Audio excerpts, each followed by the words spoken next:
Yeah. Hang on. I've got a bit of an onion up my sleeve, and it's making me uncomfortable. Is it literally an onion? Yeah, it was a piece of onion that fell off my pizza.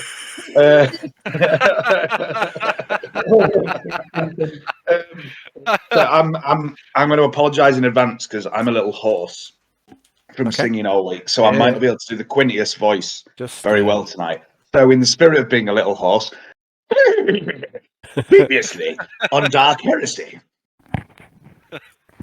Episode 39. Containment. It was evening, one day after the orbital assault. A long day, and eventful.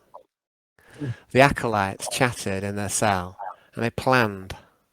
Jeeves got to know the rest of Cell 53 a little better, and he saw more than he bargained for of Alexa.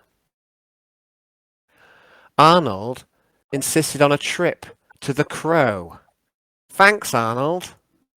They had a great time there, but they got so drunk that they could barely remember any of it. The next day, the group went their separate ways. Arnold helped out with ship repairs, and he got to know the engineers a little better. He fed them information that Alexa was the daughter of the ship. This seemed to excite the curious fellows. Alexa flitted from project to project. The machine gun that she started work upon the day before was put to one side. And then she went to work on the chain axe. Quintius spent the day learning the art of trade and trying to impress Laura Skysinger. And by the end of the day, it may be that she'd forward to him ever so slightly. Yarn and Jagannatha sealed the Book of Lies away behind a layer of lead and surrounded that with runic symbols charged with psychic force. The room and the ship seemed cleaner somehow. When Yarn returned, he saw that Arnold had given up the demon axe, Phobos, striking it into the wall. And after some arguing, Yarn convinced him to let him place the axe into containment as well. Arnold seemed reluctant, but he agreed. It took servitors and engineers armed with a las cutter to finally get the axe out of the wall. Yarn breathed a sigh of relief. He had steered Arnold away from the path of chaos. His soul could be saved, and now he would work through the night to seal the axe away. But then he must save Alexa and Quintius from damnation. Okay, so that is where we shall start today's game. We're going to start with Yarn. Everyone else is kind of gone to bed for the night, but Yarn, you've got some work to do this evening. This night, you've got Jagannatha up out of bed as well, and you're going to seal away this axe. So I'm just going to go to my next page. Right. So we're going to begin today's game in the underdecks, in the centrifuge chamber. It is 3 days after the orbital assault. So the axe has been brought here and placed into a centrifuge tube by Yuki Gleeflesh. And there are less engineers here this time, and the smell of the room seems cleaner and fresher for their absence. The same process is followed. The axe is contained along with a section of your chamber wall into a case, and the case is then submerged in molten lead. As the lead cools, you and Jagannatha get to work forming the runes that must be inscribed exactly over and over. And this time, you make a much better speed.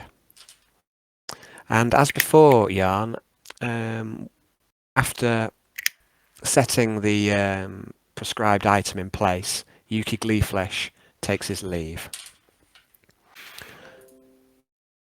So there's just you, Jagannatha. There's a few engineers around, not as many. Yuki is left. There are also 4 guards guarding the 2 entrances to this chamber.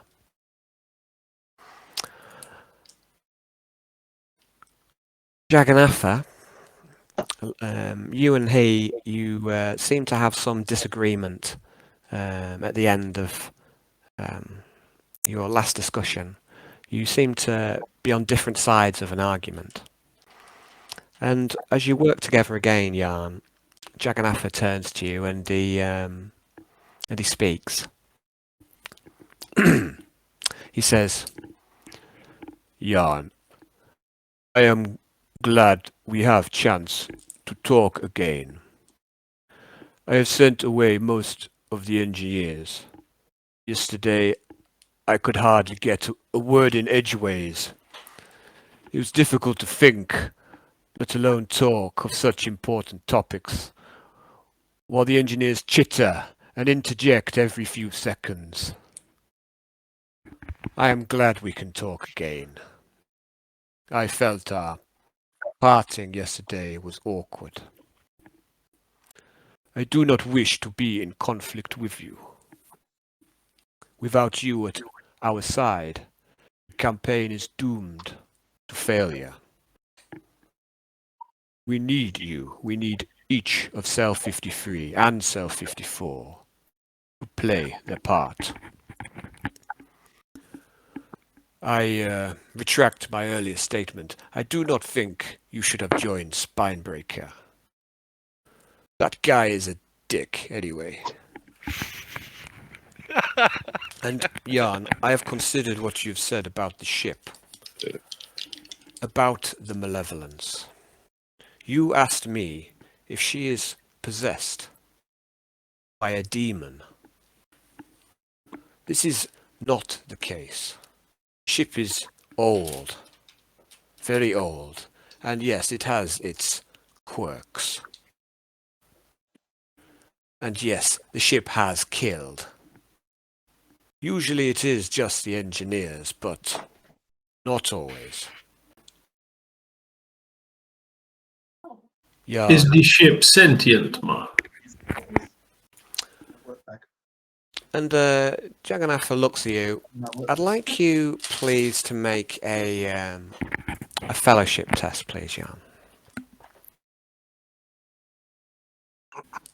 Let me just check. Oh, one thing I've added in, guys, is what do we call it? Like a reputation tracker. So that's in the handouts. It's in campaign. And I've seen that. You've seen that, okay. So let me have a look. Now, do we have You showed us last time, didn't you? Did I? You've had it in a while. Yeah, you've had it in a while, but yeah. I know. It's okay. Well, cheers. Yeah, I didn't know whether I told you about it or not. So yeah, so I'm just checking Jagannatha and Jan. There's no modifiers yet. So you're on a straight test. But guys, I can't always remember who has a reputation with who, so you can always help me out with that. And just keep an eye on your own rep. And if you think your rep should be different to what they are, let me know. And I shall look into it. Oh, my rep should be amazing with everybody, Alan. Look into it. Denied! Okay, so yeah, I'm pleased to make a fellowship test. You ask him, is the ship sentient? What are we saying about like the power that shall not be named for If you want to use it, you can use it. Yeah. One at once then. So yeah, well, we had this little discussion last time. You reckon the stacking of Knack and Lucky is a bit... Dave, did you have an opinion on the technicality of the rules on this one? Stacking Lucky and Knack or what? Oh, we did say something in chat. Oh, you muted. Yeah, we did. And I can't remember what we said and what if we had a decision or what. It's really only in combat. I would like in a initiative order situation. I think it might be a problem because of the way it's worded. If that makes sense. Okay. So in that case, if you want to use them both, you can do. But obviously, for me, it's the risk that you keep taking by spamming the powers. So there is a risk to what you're doing that you might, Yeah, I'm going to use have a power nasty that shall accent. not be named. Okay.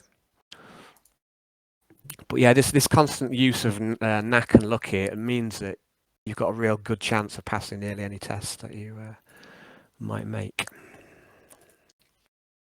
Yeah, that goes off. Problem with the wording, and I haven't got the book. Even with the plus 10 and all the rest of it, it's a 50-50 with a reroll, which is what potentially a 75. But... Well, that's good compared to most other people, like normal people. Yeah, so we'll leave it at that, and we'll just try a fellowship with a reroll. Oh, nice. Okay, looks over you and says, "The ship. Yes, she is like a woman, fickle. She is like a person. Yes, in many ways. She is greater than a machine spirit would normally be. She is, in my mind, sentient and more." In my visions, man, I have seen a female soul in what I can only describe as a womb between worlds. Somewhere in this ship. And this, and his eyebrows, his eyebrows don't raise. He's got these big circular green goggles over his eyes, but his forehead furrows as if he's raising his eyebrows in query. He says, "You saw this? You saw this woman?" Yeah, man. What was I doing now at the time? I was searching for the. I think it was you were soothsaying for something. I'd have to look back through my notes. I can't remember exactly what you were looking for at the I was time. divining for a dude's cat, I think. Yeah, I think so. And he says, "I'd like you to make another fellowship test, but this one will be at a -20. Can I use my reroll still? You can recast it and use it, but it only lasts like 6 seconds or so. You re-roll, but you can recast it if you want to. Go on. Why not? Oh, hey! That's perils there, right? It is. I'm going to fate point it. So I'm looking forward to the day, James, when you get yourself pulled into the warp because you can't resist casting lucky for every test. I wait the day, James. I wait it. Okay, so the spell goes Easy off. easy go. That's his fair. Okay, make your fellowship test, please, at minus. I bet Jan dies. I'm just going to gas all the mutants. I just want to throw that out there. I'm taking you all with me. Thanks. Oh, poor Hayden. He's so I'm attached. going to hack Alexa and open all of the fucking doors on the ship. Very likely is. It's Get the fucking lot. Scorched earth, man. Scorched earth. Leave nothing behind. Then Nix is on the bridge and he's going to fly the ship into an asteroid. And then we can play D&D. Okay, so right, yeah, -20. yeah, -20, please. Well, you're on 28. I didn't realise that. Okay. It can be arranged. No. You've got to reroll. Is the degree of failure like the worse the degree of failure? Is that going to make? No. It's just it's not going to make a huge. It's not going to be very negative if you get a bad degree of failure here. It's just if you get a pass, he might tell you something. Nah. Okay, he looks at you and says, and he smiles and he goes, "I assure you, this woman that you saw in bondage was Nothing to do with the ship Mhm. itself. Sorry. And he says no more. But he smiles.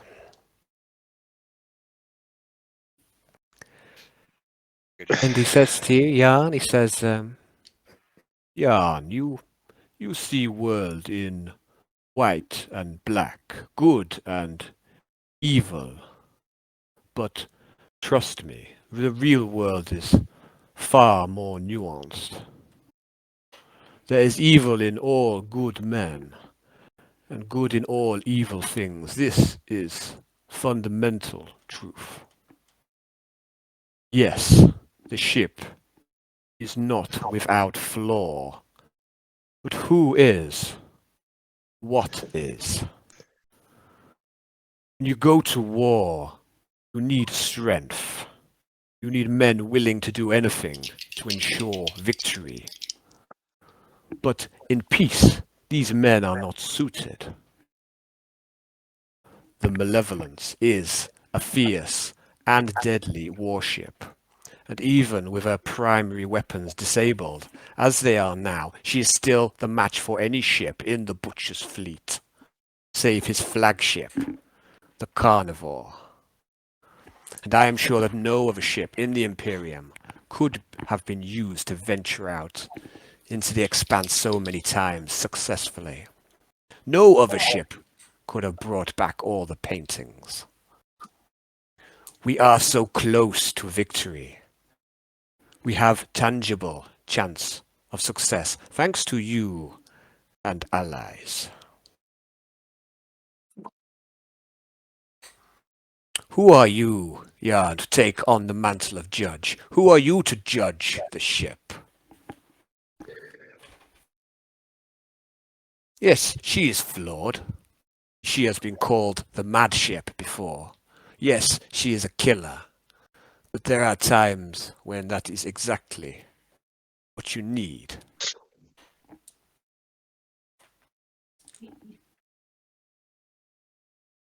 No other ship can win this campaign. You should put your faith in her, as I do. Yeah, just don't put your faith in her while you're walking past an airlock, man. And at this, you seem to get a chuckle.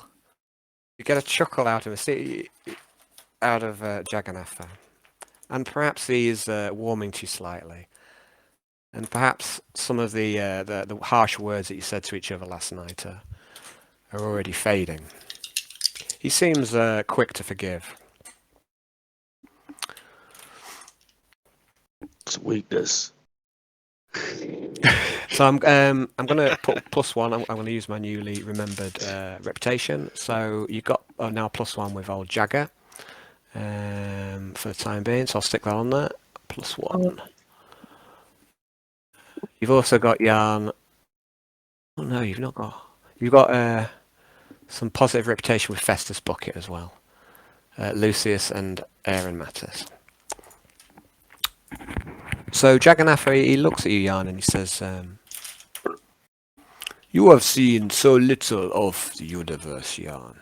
So little of the Imperium, and yet you act as if you know it all. You act as if your way is the only way. And your truth is the only truth. Are you able to change your mind? Are you able to set aside your ideology? Time will tell how far I'm prepared to shift, man. You see, we must be as dark as the enemy to defeat it. But in doing so, surely we just replace one thing for the other. They are but a path for humanity, man. We can't afford to lose the humanity on the way. And he nods at this. It is very true. And he carries on working. He seems in agreement. He looks like he was about to say something, but then he seems to change his mind, and he goes quiet, and he carries on with his work, focusing upon the task at hand, which is contain the axe away. Are you working away on the runes as well, Jan? Oh, of course, yeah. Yeah. Is there anything else you'd like to say to him? We search our souls as we go through this life. We do the best we can. Who knows what lie in store for us? And he turns and he looks at you again and he says, "What awaits us is likely death." And then he starts to laugh, a deep laugh that seems full of joy and mirth as he says this. And Jan will laugh like a crazy person as well.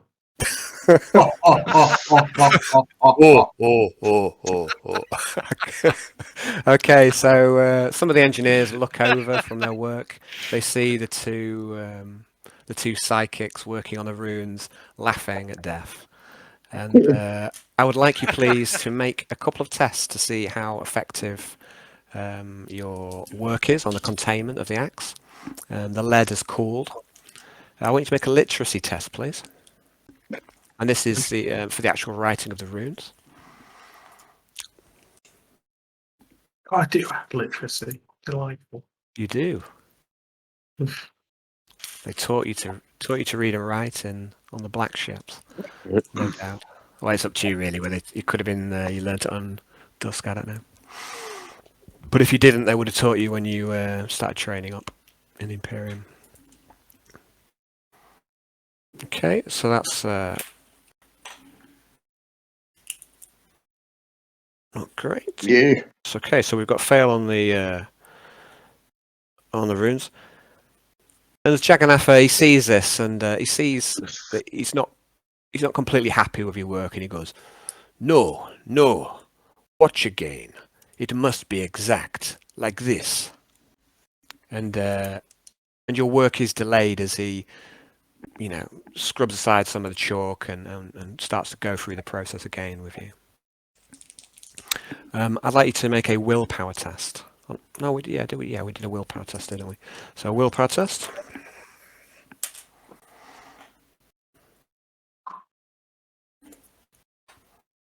Okay.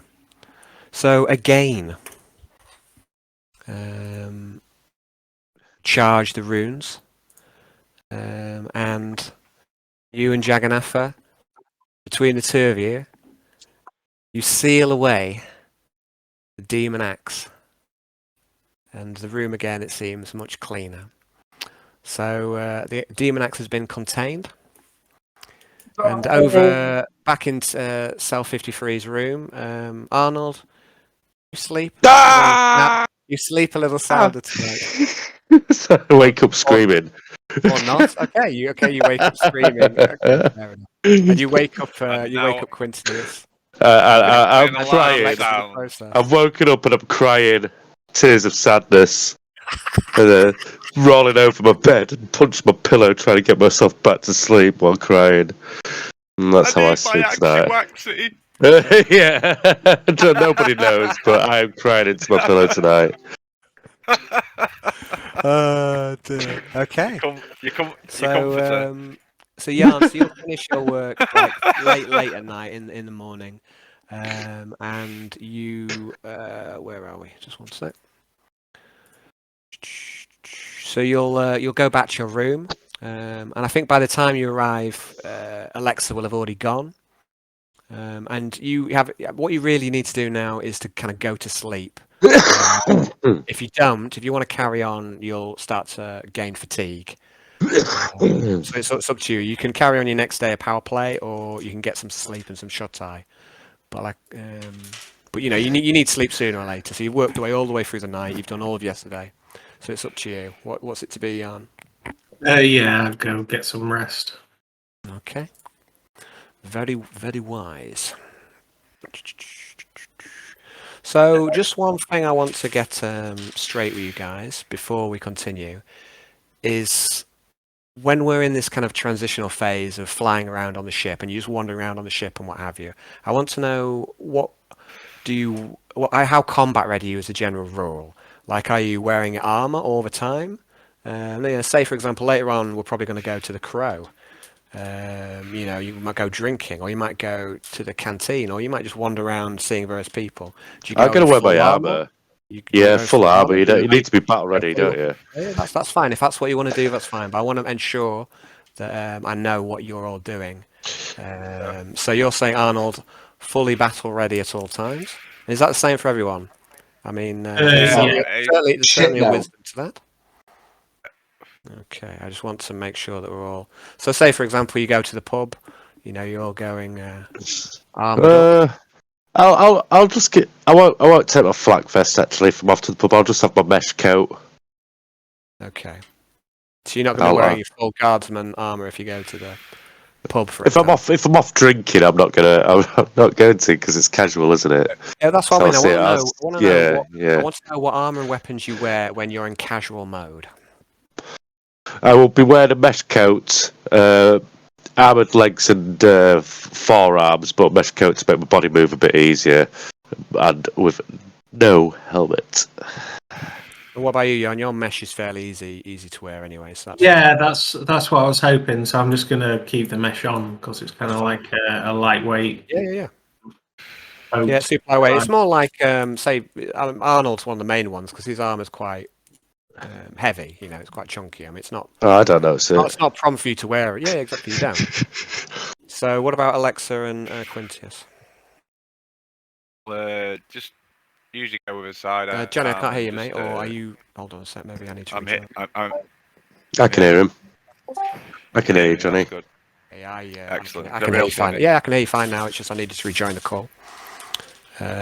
You've been quiet all the game so far. So if you said anything, said anything good, Johnny, I've missed it. So. Right. No, there's no danger of that. So, what are you two wearing when you're in casual mode? Let us say, for example, when you go to the pub later on. I don't know, just probably some sort of leggings and top or something like that. Just something like basic, nothing fancy. Okay, it's just yeah. Okay. My red neck scarf, I'm going to tie around my head like a bandana. Okay, very good. Yeah. What about you, Quintius? I have Xeno mesh. Can I wear that under my clothes? Xeno mesh. Is that what you have? Where did you get? Oh, do you have Xeno mesh? Didn't you? So it says on my character sheet. I seem to think. Let's have a look. I seem to think you gave your mesh back to.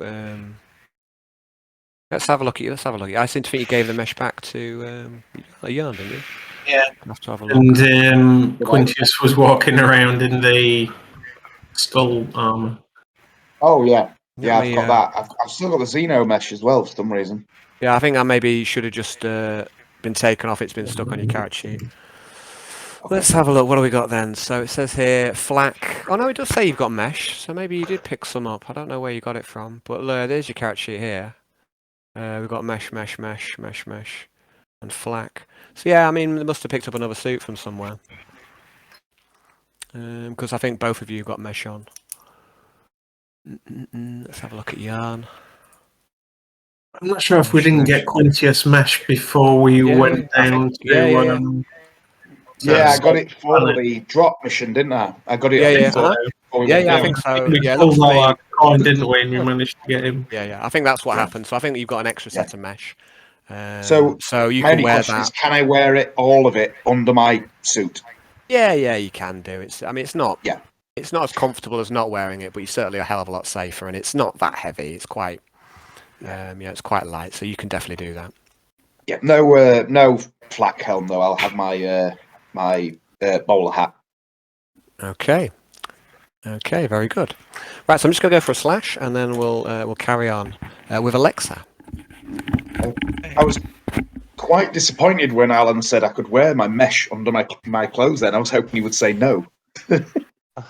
Gives me more of an excuse to be an absolute fucking liability. The fight breaks out in the bar, and I'm just behind a table screaming. As if anybody's going to fight us.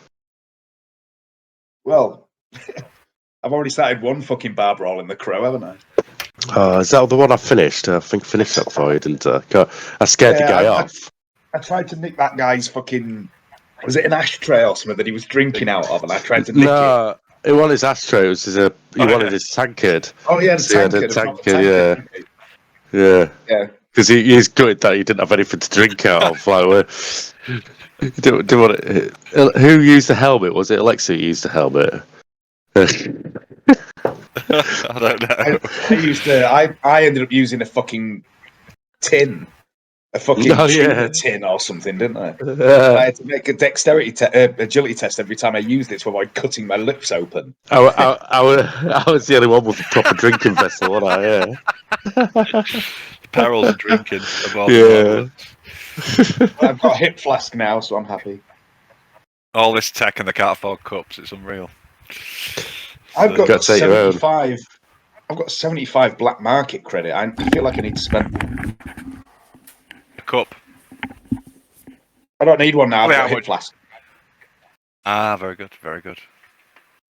Ammo. I just want ammo for my fucking pistol. Can we continue? Yeah. Yeah. Okay, Alexa. You are the first to wake, as always. Of course. And you head to the technical workshop. Now, Johnny, at the end of the last session, it got a little leery than the last session, and you wanted, at that time, to fashion a mask. And you even made a roll for it. But these decisions were made in the deep heart of wasted heresy. So I don't know. I don't remember. It's all a bit hazy. You tried to get your whole team on it. So I'm going to give you the option if you wanted to, because I think what you wanted to do was to make some sort of mask for your date. Make yourself look better. Yeah. But like her old face, but like something she could just put on instead of like just the grill, because the grill's not very. Well, the grill is attached to your face, though. But yeah, you can. You could maybe put something over. I can work around it. The question is do you want to stick with that? I'm giving you the option just to retract all that and start afresh on this day, if you wanted to. Yeah, fuck it. Yeah, fuck it off. You're gonna fuck it off. That's fine. Yeah. Okay. Yeah, that's a daft idea. Oh yeah. I mean, I'll say there was a lot of drunkenness at the end of the last session, and it got a bit hectic. So okay. So Johnny, there's a handout for you, which is it's called Alexa Works, and it's got all your projects on. So yesterday you worked on the chain axe. The day before you worked on the machine gun. Today I'm going to work on the chain axe. Chain axe. Because I want to get it completed. I want to try and get it done. Okay, you want to work on a project 2 days in a row? Is that what you're telling me, Johnny? Yeah, that's what I'm telling you. Hey, Johnny. Yeah. I mean, are you sure that you don't want to like just start a new project? Anything at all? Do it, Johnny. Do it. No. I'm going to try and. No. I'm going to make the axe. Okay, very good. So let's see where we got to with the axe. But are you sure you want to do that? Make the axe. I'm going to make the axe because I want to make it awesome. I really want Arnie to be chain axing things. So he can berserker path. Yeah, give him a chain axe. Nothing bad will happen. Okay, so at the minute you've completed all the design phase. You did amazing on the design phase. You got 8 degrees success on that. You've made a couple of metal ingots down from other pieces of equipment. Now the next thing to do is to manufacture the chain axe head, and this will take 15 hours, and you've got a 12-hour shift. Because you, as Alexa, you get to do a longer shift than anyone else without getting tired, so you can do a good 12 hours consistently. So you can just work your way through that if you want. You can just put 12 hours into the chain axe. That's what I'm going to do. Okay, so manufacturing the chain axe head. I'd like you, please. First of all, I'd like you to roll a D3. This is the number of re-rolls you get for today's game for intelligent-based tests. Just go back into the Roll20. Okay. Just loading up again. Just bear with me, Roll20 is just loading up again. Yeah. Forward / roll D3. Roll D3.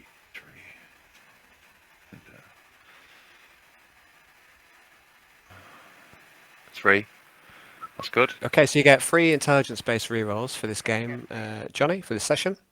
That's because you're a genius for your intelligence 60. So I'd like you please to make Lexa is a genius, and you get. I'd like to make a armor smith roll for today's work. You've got +10 to add on it for the workshop.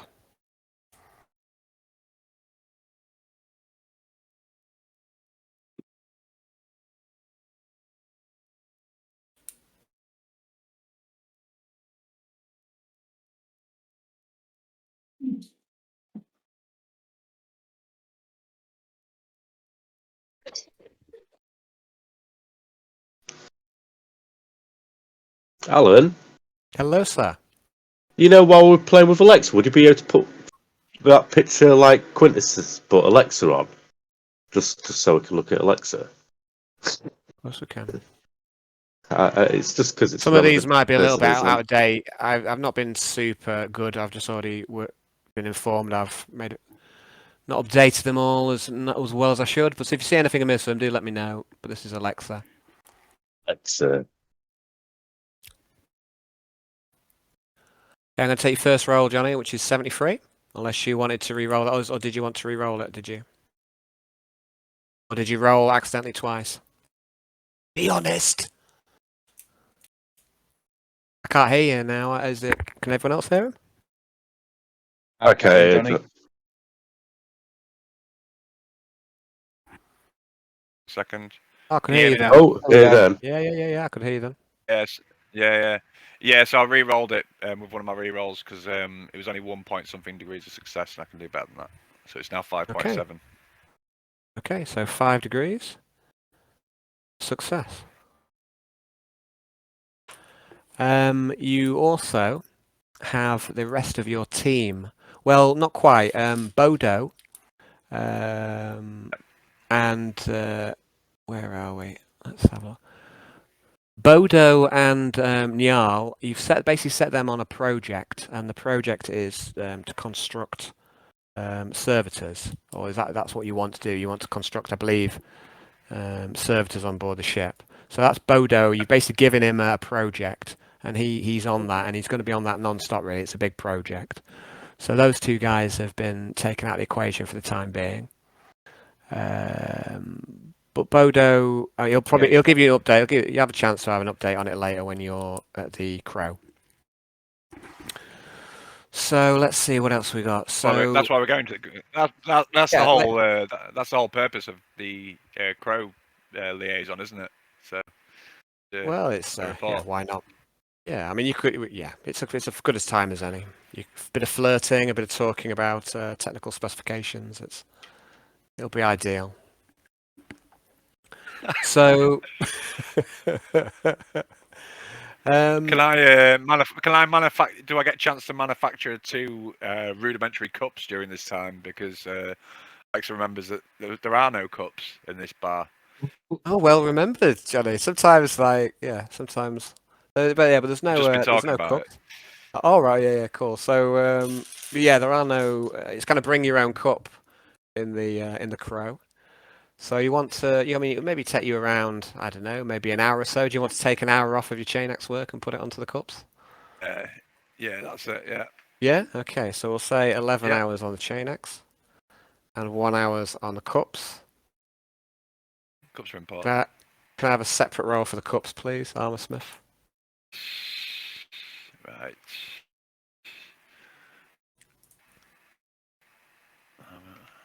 +10. These are some good cups. You've made 2 good cups. I'd like you to add them, please, to your Add the inlay on the handle. And there's no scrimshoring or inlaying. If you want to do that, you'll have to spend a bit more time. But you made it utilitarian, functional, but well crafted. If you want to make them fancy, artistic, you'll have to spend a bit longer on it than just an hour. Okay? Perhaps later. I mean, you've already got a fine quality tanker, by the way, Arnold. You got one I'm from fine Rastin. with mine. Yeah, you got one from Rastin, I think. Yeah, I'm going to keep mine. Cool. Okay, so that's so towards the end of your day, Alexa, the Technomancer comes up and speaks to you, and he says, "Alexa, report." I'm inefficient. What? Sorry, what was that? I'm just gonna basically show him what I've been working on. Okay. The chain axe mostly, and then I'm gonna tell him about what I've delegated for the other guys to do. Okay, very good. And then I'm gonna just ignore the fact that I've got 2 cups that I've manufactured on there because it seems irrelevant. Okay. I'm gonna go and look at these that I've made as well. So you're going to during just not bring any playtime. to it. Okay, very good. I'm not gonna bring any attention to the fact that I've done the cups. Okay.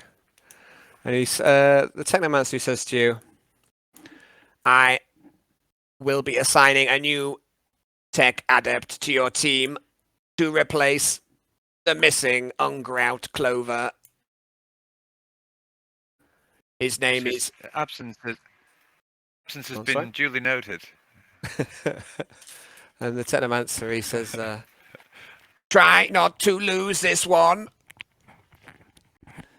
His name is Dieter Malek." Affirmative. And he spurts over some data to you.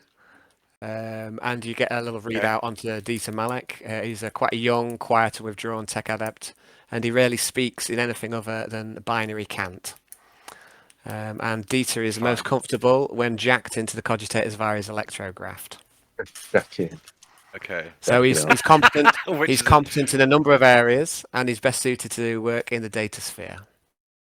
What a jack off. Okay, cool. So I've put this guy into your. There's a handout for your tech team, Alexa, and it's been updated with this guy on as well. Okay. Okay. So from tomorrow onwards, you can assign work to Dieter as well. Okay. So you're back up to a 3-man team. So Alexa, so that's you pretty much done for today. But before you finish your day's work, Alexa, it's your date coming up very soon. But before you finish your work, your logic circuit kicks in, Alexa. And it informs you, your logic circuit kicks in. It says, with cold machine calculus, that you've been crafting different items on different days, It's been quite inefficient. You're still operating, Alexa, at 85% efficiency. For 2 whole days, 85% efficiency. Didn't you throw out ungrout clover out of the airlock for his inefficiency? It's different. That's different. Throw yourself out the airlock, Johnny. Level up. I'm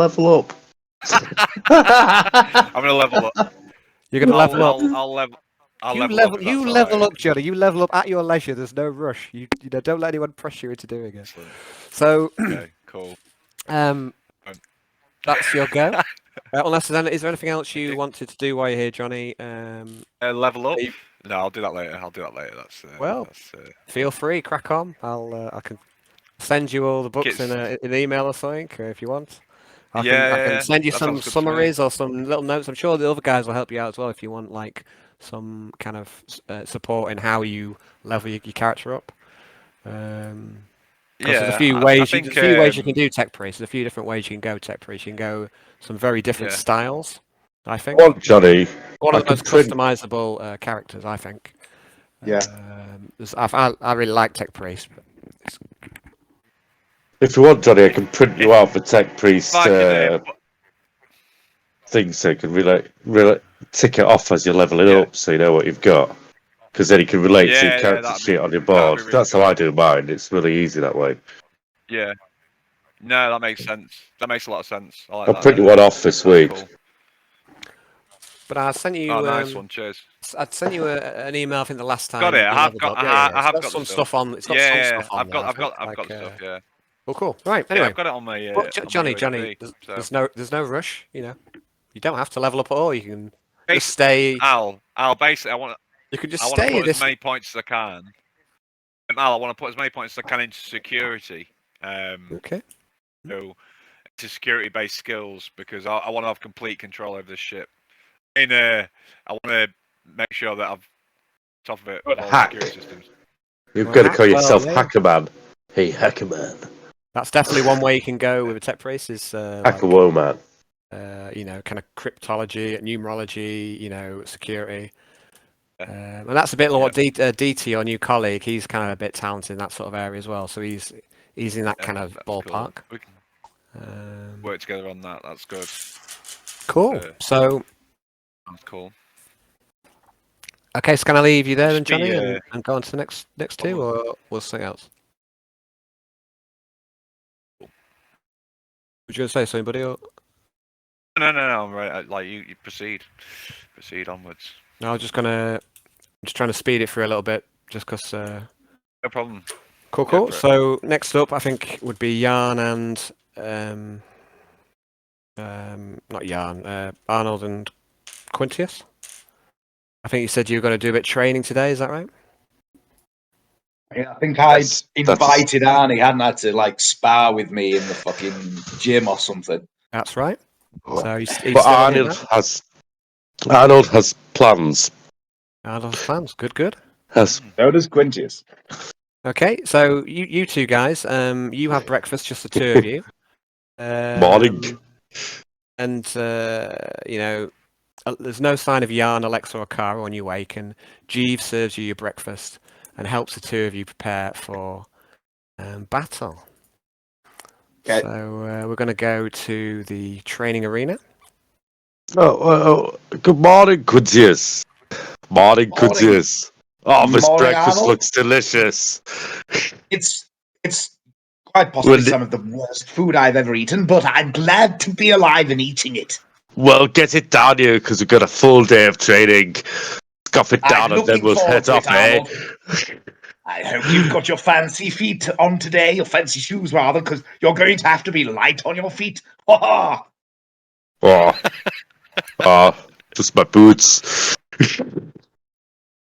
Well, that'll have to do, I suppose. I'll start stuffing my face. Speaking of shoes, don't you think I have the most splendid shoes you've ever seen? I'm going to flash him the shoes. Oh, I'm amazed you can get your leg up that high, Quintus, around the table and all that. But dancing training, you know how I was acting. Pretty damn impressive. Anyway, yeah, very fancy shoes. Very fancy shoes indeed. Did you not get them off iCampos? No. I don't know where that is. I don't know where that name came from. No. You've never heard of iCampos. You don't know where you said that. I don't know. I meant. I can't remember the name of the one. Orpheus 4. Yes, Orpheus 4. Yes. That's what I meant to say. Yes, they were a young lady. Well, not a young lady, a middle-aged lady, I believe, made them. I was quite hoping to go back and perhaps purchase more of her wares. She told me that they weren't hers. I don't think she made them, actually, in hindsight. They were made in a city, but the city's obliterated now, so I'll never get to wear anything else by that wonderful designer. What a shame. That makes it more rare and more sought after. That's right, Quintius. Incomplete set, one might say. Oh, well, don't worry about it. Try not to get too much blood on them today, by the way. But I'll leave it like that, and I'll start scoffing my food. I'm sure I won't hurt you that much, Arnold. And I'm going to do the same. Eat my food. Okay, so as Jeeves, he's pouring you your coffee, Quintius. He says to you, "Sir, are you going to fight? To fight him?" It's just a little friendly sparring, Jeeves. One doesn't get better by beating up children. Okay, and he looks you both. Trust me.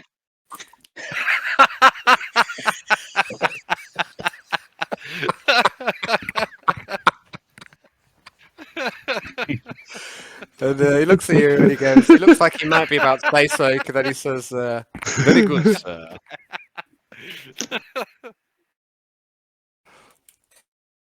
Okay. Your breakfast is it's some kind of salty fish stew.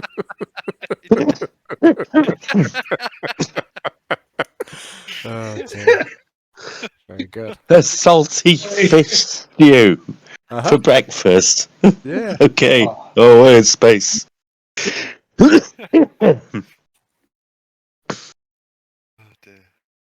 Yeah, that's all we got. Salt tuna. That's good. Reminds me of there's a Fenris. But you Mumsy. does your mumsy cook saltfish?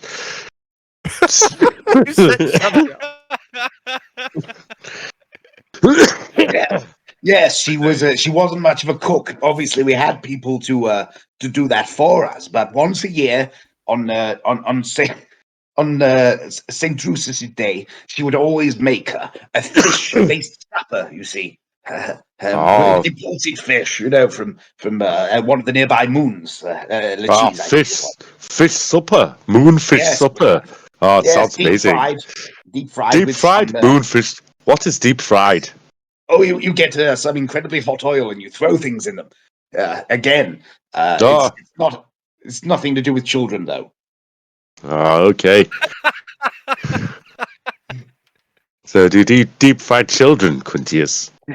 No. What sort of animal do you take me for? I mean, father might have done. That was more his bag. But no, I jest, Arnold. I jest. No worries. We deep fried the fish, and mother used to make these squarish root vegetable type things that she would fry as well. We called them squarish root vegetable things. Did your mum cook for you then?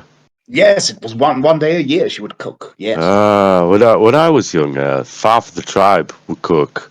Mother died in a terrible accident shortly after I was born, eaten by some sort of sea creature. That's what my father said. But by all accounts, he did get on. I thought he pushed him in myself. Hey, to say that doesn't sound much like an accident. It's very rare that something accidentally eats another living thing. Yeah, that's what I think. But hey, who knows? I didn't know the man for very long in my life, or only about 12, 15 years before I got abducted. Yeah, so something like that. Abducted? Oh yeah. I've been a slave and then a conscript, and now I'm working here. This is the most freedom I've had in my whole entire life. Good long time. Yeah. I never realized you were abducted. I sort of imagined you I was made to work signed up. Oh no, I was made to work on ship for plenty of years. Maybe big and strong, but I've always been big and strong anyway. But yeah, I was working on ship for a long time before another Imperial vessel boarded that ship, took over them, and then damned me a bloody criminal still, and then sent me to the conscript station. Yeah. What is this? Mind you, the food is better at the conscripts. Yes, I'm sure it was. There's a one bonus. I mean, slaves generally don't get fed too well. Not that I'd know anything about that at all, of course, having never been a part of the slave trade. Anyway, I digress. I'm going to call up and eat my scram and let's get to training. Absolutely. Let's not waste any more time. Let's go. Okay, guys. So you ready to go on to? Yeah. It's day 3 of power play. 11 days await us on our trip to Ridge Station. 24 11 long days.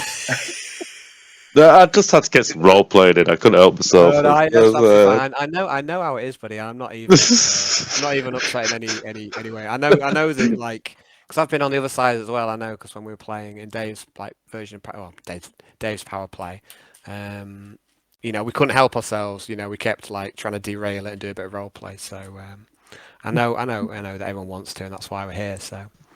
But it's gonna be a long campaign at this rate, and I'm well, we're enjoying it. Well, that's it. As long as everyone's enjoying it, that's all well and good. But sometimes I think I should try and speed it along, and other times I kind of feel bad for trying to speed it along. And I should try and slow it down, but I don't know. So anyway, so here we are, day 3. You're going to do a bit of training.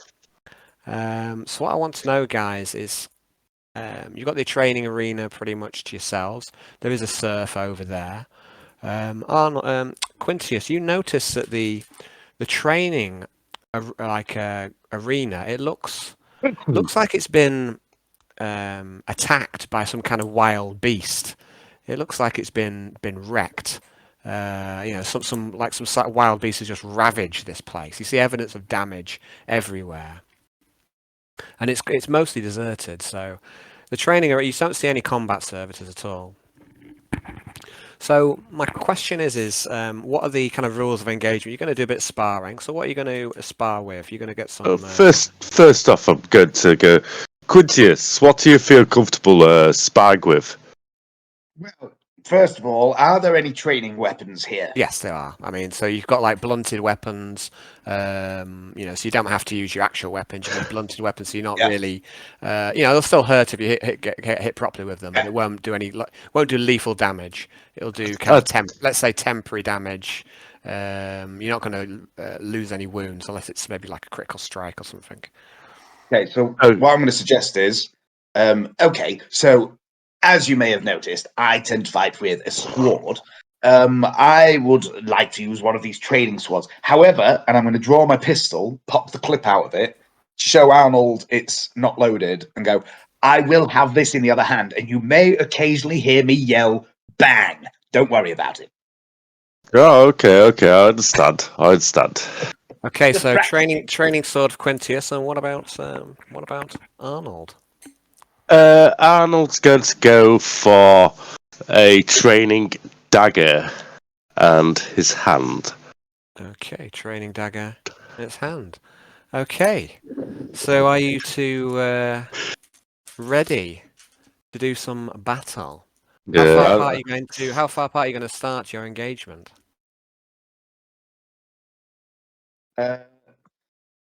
I'm gonna take a single step back and give my sword an experimental swish. Okay. And are you taking any precautions before the combat? Anything you want to tell me? Okay, so you're just gonna get stuck right in. Okay, guys. So, right, Quintius, make sure you hold it firm, and come at me, bro. I'd like you to roll initiative, please, guys. Okay.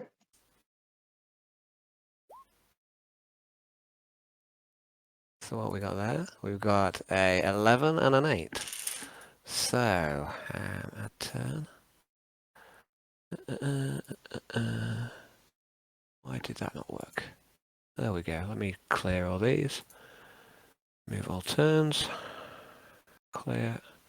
Try again. So 11 for Arnold. And 8 for Quintius. Okay.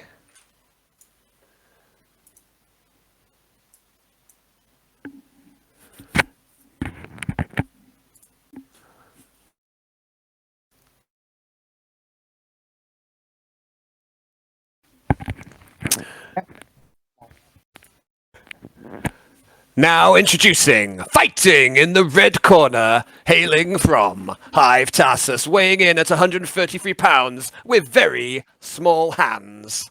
The undisputed greatest actor. He is gonna smack your head in. Quintius Tarquinius Vespis the Third. And facing off in the blue corner, weighing in at 276 pounds, twice as much, the Man Mountain, the Flayer, the Slayer of Orcs and Horses, the Wild Wolf of Fenris, Arnold Stormsinger, fighting for the title of the most menacing on board the Malevolence. Round 1. Okay, so Arnold, do you have initiative? What are you doing? Right.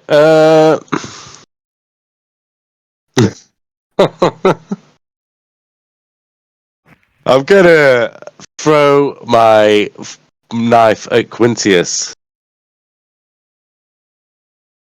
Okay, I would like you got to say it's a thrown primitive weapon. Is that right? You're going to throw your Yeah. okay, Is it a blunted knife by any chance? It's a training knife. Yeah, but I want to see if I can knock him out with it in one shot. Trying to pick us off one by one. Watch out, Dave. Fancy coming training today? Like, Okay, well, so I'd like to no. roll a ballistic skill. I'd like to make a ballistic skill roll. Yeah. You're within range. You're not within point blank. Shot. So it's a single shot. Yep. You can do a half aim. I'll half aim in. What's the total? Is that plus 20? Single shot, half aim is plus 20. Yep. Okay. What did I get? Oh, I'll keep double clicking it. I've got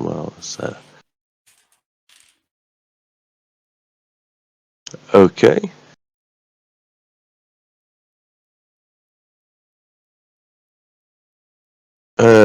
Right. Well, roll for damage then. What do I roll for this weapon now? So first of all, have you hit? Sorry, I've lost. Yeah, I've hit. I've lost the 1.1 degrees of success. So Quintius has the opportunity to dodge now.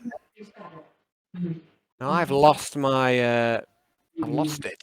It's lost. I'm just going to rejoin the game. I'll be right back.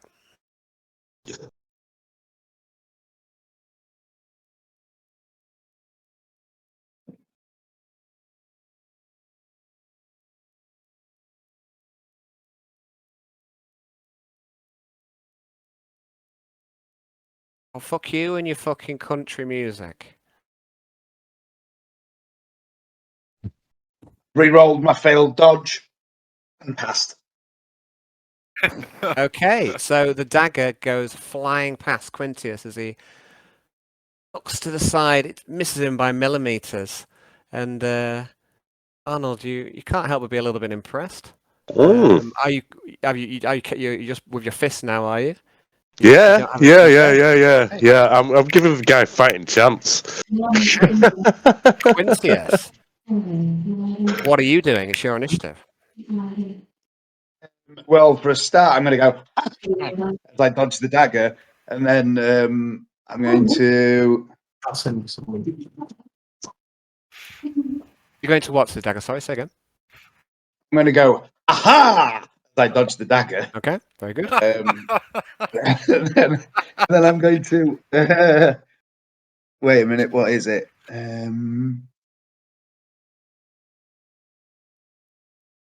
What's it called? Second.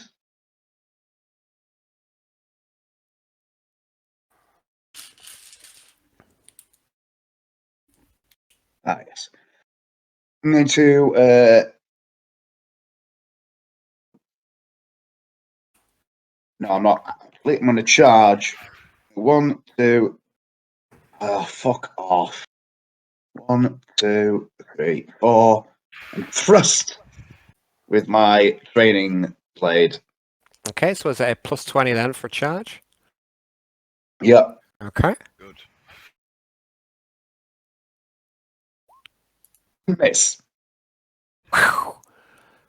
Perhaps it's something imposing about the Man Mountain, Arnold Stormslinger, but you're nowhere near with this attack. Arnold, That dagger, it threw me off balance. well, perhaps. Arnold, you have initiative. I'm going to backhand him at half strength. I knew he was going to say I'm going to backhand him. We're going to go unarmed. Yeah. Okay. I would like you to make. So is it half aim, single strike? Yeah, half aim, single strike. Okay. You pull your blow. Pull my blow as well. So what's that? Plus 20? Plus 20, I believe. Plus 20. Yep. Okay. Quintius gets in close. He overextends slightly when he swipes his blade at you, and you just backhand him. Quintius, what's your response? Do you parry? Do you dodge? Do I do any damage? Do I do any damage? He gets a response. He gets a like a. Okay. Oh, sorry. Dodge or parry. Yeah. Sorry. Yeah. You will be. I dodge it. I duck under his backhand. Okay. Yeah. Again, I go ha ha. Okay. And so we continue. He will end up punching you properly. Quintius, it's your go. You have the initiative. I'm going to point my unloaded pistol at him, pull the trigger, and then swing with my blade. And as I pull the trigger, I go bang, and then swing my blade at him.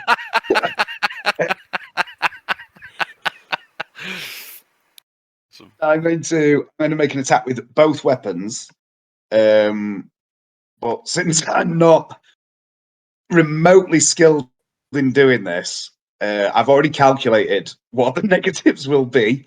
Hang on.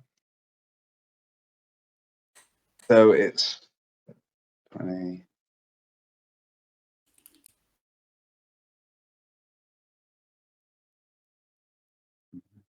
Yeah. For the blade. Oh no. Can you It's give for yourself the any more? imaginary gunshot. It's for the imaginary gunshot. Worst kind. Okay. Even though you're point blank, and there's no way you could possibly miss with a gun. It's not point blank, is it, when you're in combat? No, I know this. I'm just saying. I'm just describing. So, Dave, I'm just saying, even though you're point blank, there's no way you could possibly miss with the gun.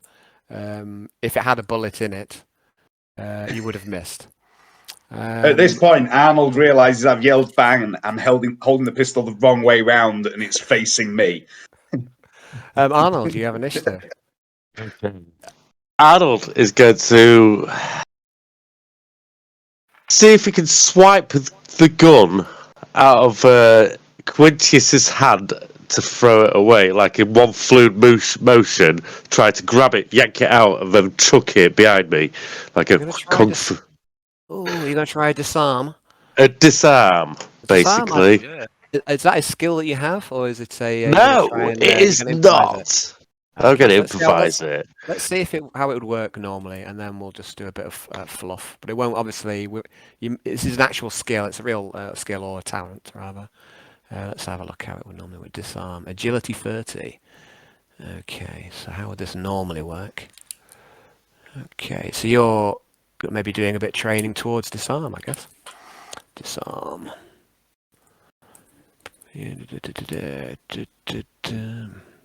Okay, so you take a full action.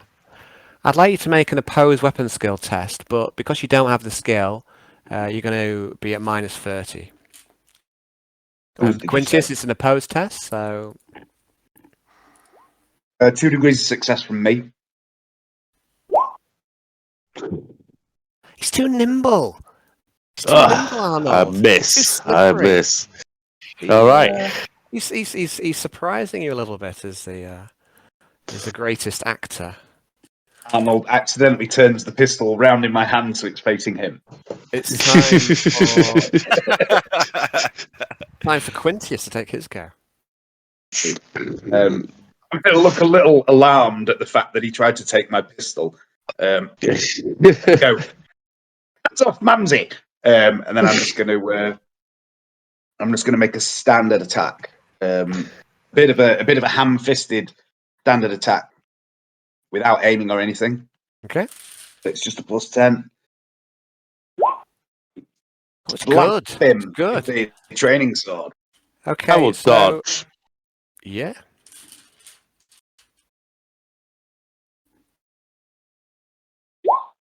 I don't.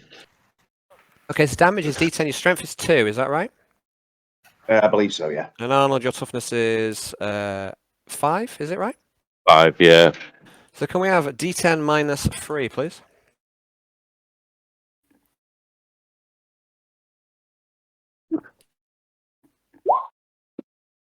Okay, so Arnold, you take 5, and they're not real wounds. These are temporary wounds. So you take a winding blow from his sword. And how many wounds do you normally have on max? I think it's 14 or 15. I'm nearly there. I'm just scrolling down. Cool. Well, I've got 14. Okay, so you are down 9. It's your initiative. Right, You got him a good one there, Quintius. You got him a good one. Arnie smiles at you with a wicked grin. and go, good one, Quintius. It's time to fight now. And I'm going to swift attack Quintius with 2 clenched fists. Okay. So I'd like you to make your first attack then. Oh dear. So first attack is a hit. What would you like to do here?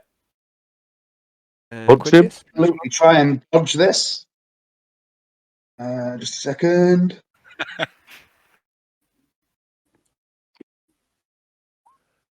Okay. The first hit in the combo goes over his head. Ducks, he dies, but the second hit in the combo, you've got no more response, and it slams into his side. Roll damage.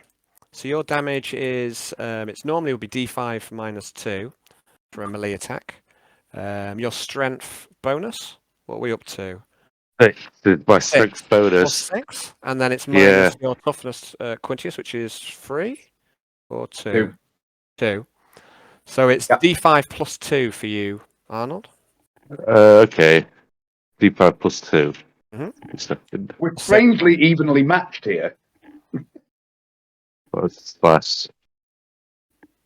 How many wounds would you normally have, Quintius? Slash. Normally I would have 9. Space. Let me have a look. 5. 11. Oh, sorry, we've also got some extra buffs for you as well.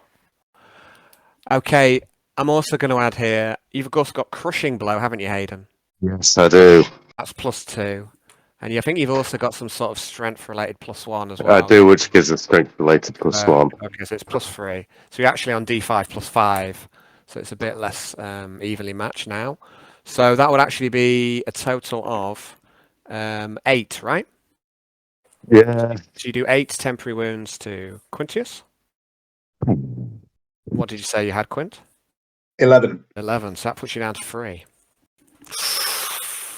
The blow to your side, you really felt. And I mean, you're not used to being hit, are you, Quintius? No, absolutely not. And everyone's got a plan until they're punched in the face. You haven't been punched in the face in this instance. The point stands. You have initiative. I do still have a plan. Oh, excellent. However, Alan. Very good. And as he makes the second blow hit me, I'm just going to look a bit shocked, lower my weapons, and just go, again. Hit me again.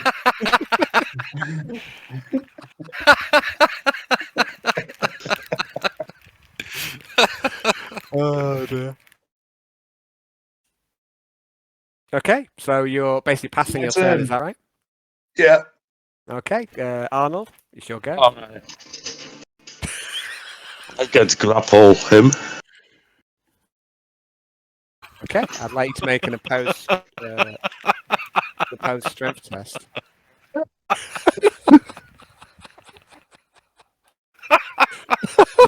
Whoa, I'm going to use my fate points to reroll that. Well, it's I was weapon skill anyway, I rolled the wrong one. Well, yeah, phew. The roll is 51, it's an opposed roll anyway. Okay. So you can re-roll it if you want, or you can keep it. Can I just roll my strength one? Well, roll fifth one. Oh. You will keep that roll because that's what you rolled. Yep. All right. Okay, so you grab hold of Quintius and you've got him locked up tight, you think. What are you going to do to him when you've got him in this grapple? Well, that's my turn. That saved Quintius get out before it's decided, eh? Well, no, you're absolutely right, thank you. So it's next turn, Quintius. I am going to cast Hammer Hand. No, I'm just fucking with you. I'm going to. Have you picked me up? Are you like? I don't know. How have you got hold of me? I basically got hold of your arms and your legs with one wrap round it, like with myself shouldered round behind you. I've wrapped myself round behind you, got your arms behind you. I've got you sort of a double pin, so my arm is sort of still can get you there, but I've got your arms behind you. All right. He's gonna bane you. No, don't let him. I'm gonna scream. Yeah, hurt me, Arnold, hurt me. And that's my turn. Okay, so he doesn't try to escape the grapple. All right. I'm going to do a submission hold until he passes out. Okay, you put Quintius to sleep, and you do so quite readily. He doesn't seem to be Quintius, in about 10 minutes, you'll wake up slowly. Your neck hurts. I'm just going to tick off on my to-do list. I'm just going to tick off justify increasing my toughness. Oh dear. Okay. So my notes literally say harder.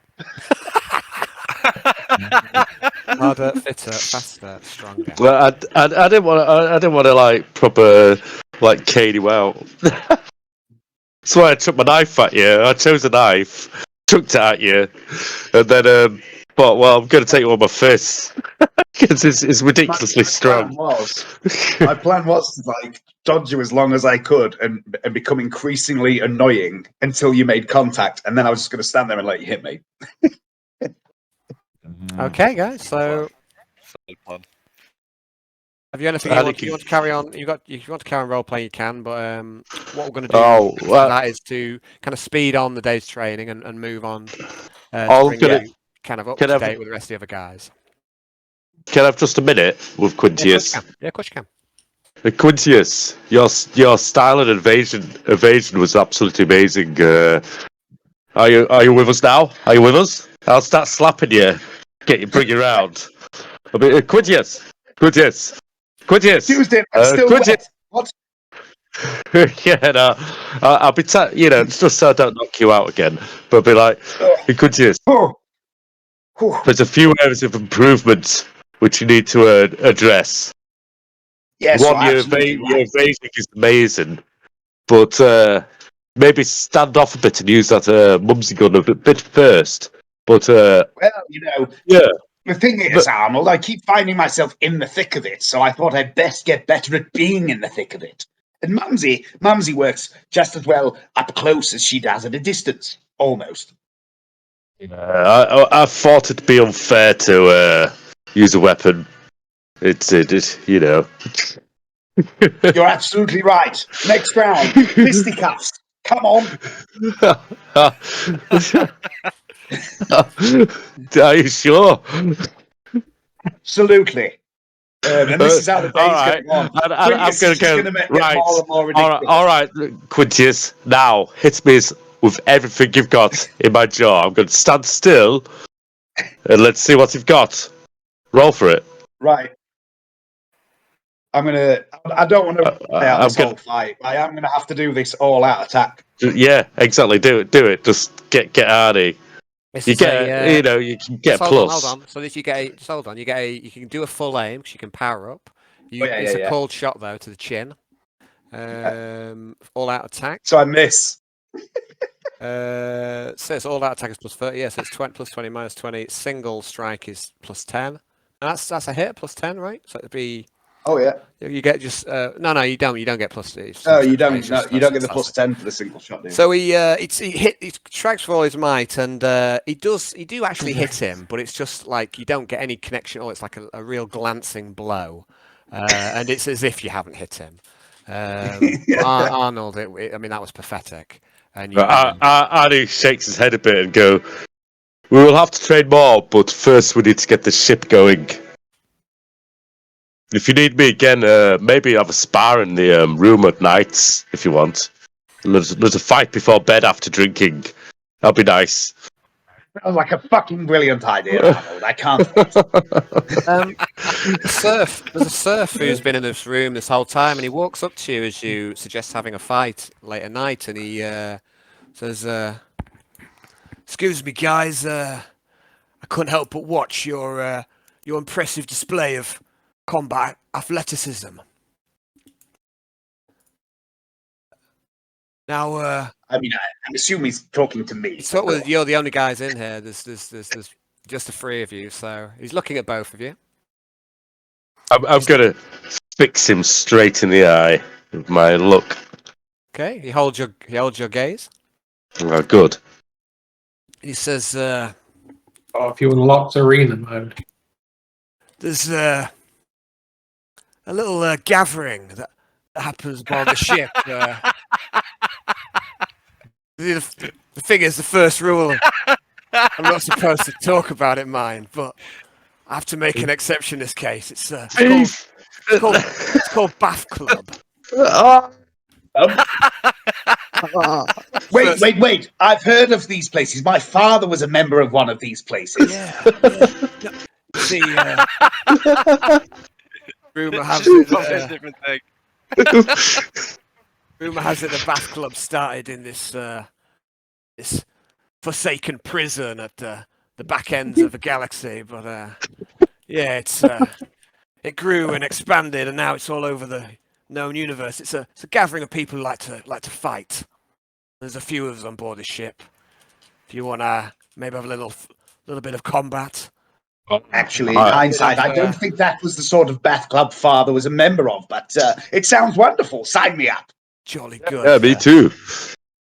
We need to get you fucking trained, Quintius. Yeah. There's a chance to have a little gamble as well. Money's exchanged. Yeah, okay. Gambling. I'm no gambler. I mean, but I don't mind the occasional flutter on a pony. So yes, why not? Can I bet on myself? Of course you can. All right then, I'm in. Can you bet against yourself? Of course you can, as long as you can find someone willing to take the bet. Ah. Shit. Okay, he says, no, name's Manipule. Manipule. It's a perfectly good name. It's another real name from the guy at work.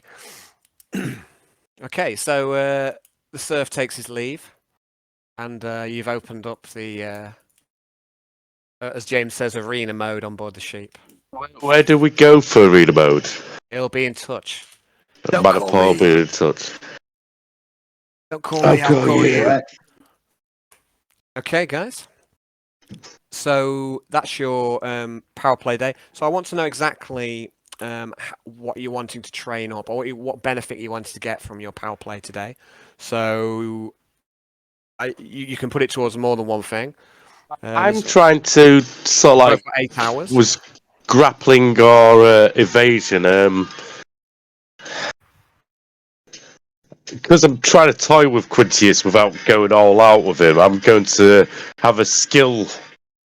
I'm going to try and go for disarm, actually, because that's what I've been. Okay. So you want to try and improve disarm? Yeah. I'd like to make an agility roll, please. My agility ain't bad, actually, I don't think. Oh, where did I put this? There we go. 2.4 degrees success. Okay, just one moment. So, Arnold, disarm, 2.4, did you say? Yeah. So that's so what's our date today? Date is the 6th over 12. 2.4, so that's a total of 3 points towards disarm. What about you, Mr. Quintius? Right, so the main thing I'm working on here is it's like a combination of things to get me 2-weapon fighting. Okay. So I'm looking at working towards I can buy some of these skills. Huh? I'm looking at ambidextrous and 2-weapon ballistic and melee. I'm working towards getting them. Yeah. Also, one thing I want to do is I'm studying how Arnie fights. Okay. With the intention of being able to work with him better by knowing how he fights. Okay, so that'd be like double team then, I take. Exactly, yeah. So is there anything you want to focus on more than the other, or do you want more of a 50-50 split between like 50-50 split, yeah. Okay. Okay, so and I'm also gonna get hit a lot, but that's for my benefit. Okay. Okay, so I think we'll go for weapon skill here then, Quintius. I'm going to be giving Quintius lots of sword holding tips as I'm fighting anyway. Okay. Oh yeah. I should have said. What I didn't say is you both get +10 for this because you've been helping each other out. So I'll add another degree onto yours, Arnold. Would you want me to make an intelligence test to rate how well I'm teaching Quintius? It's a bit. That's a bit more how you're doing it in your game. It's yeah. Okay. I mean, make it Okay. like, it's not gonna. It's not gonna. No, but no, it don't matter then if it's still fake. No, but yeah, I like shit like that. Quintius, you still are progressing this, but it could have gone better if you'd have had a better roll. Okay. Yeah. Okay. But anyway, we had a lot of fun along the way. You don't need to actually get anything from it, do you? It was a life-enriching moment. That's all you need sometimes.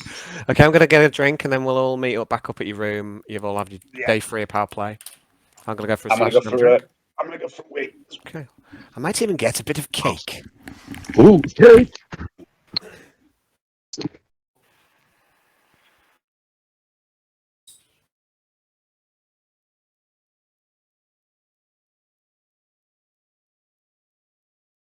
Everybody at the moment. I can only see Al.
Hello.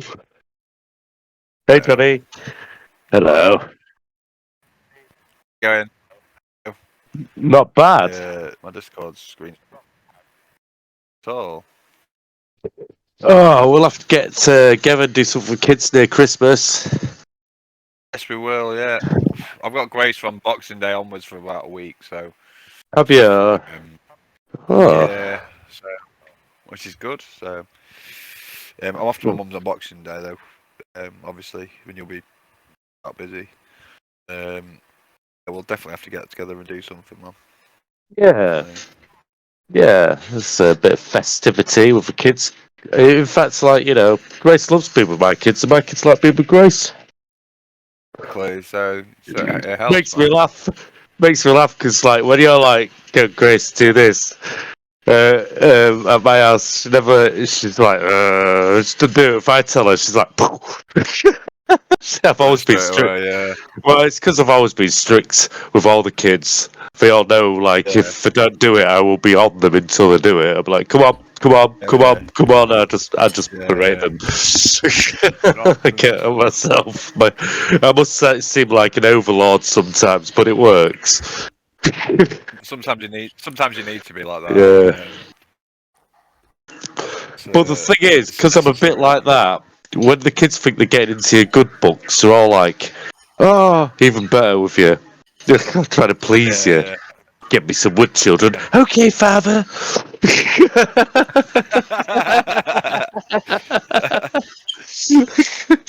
I will be the favourite of the moment. Yeah. That's a good one. Yeah, I don't know. I think I'm might be a bit too merciless, but my kids are the same, so they know. I think that's why I've raised them, though.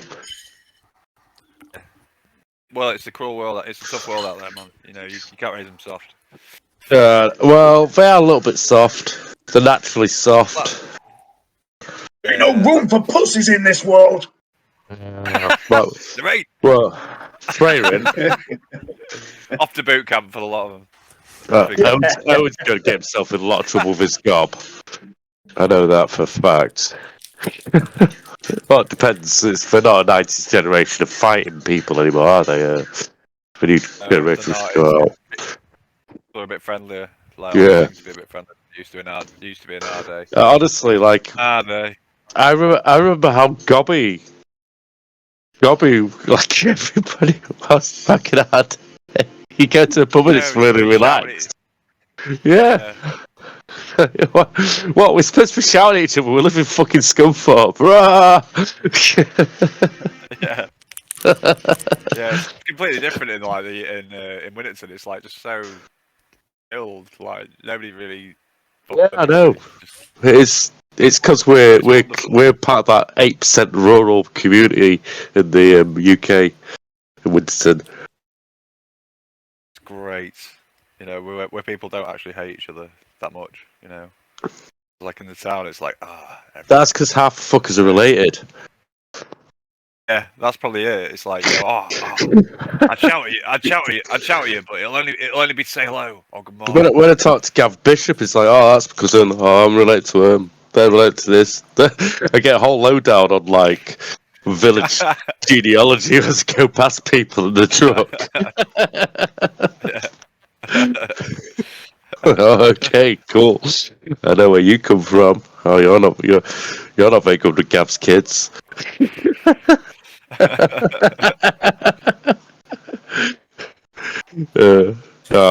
love the guy to pieces. His sound.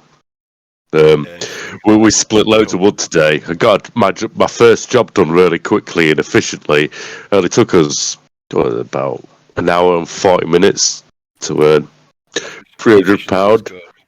Yeah.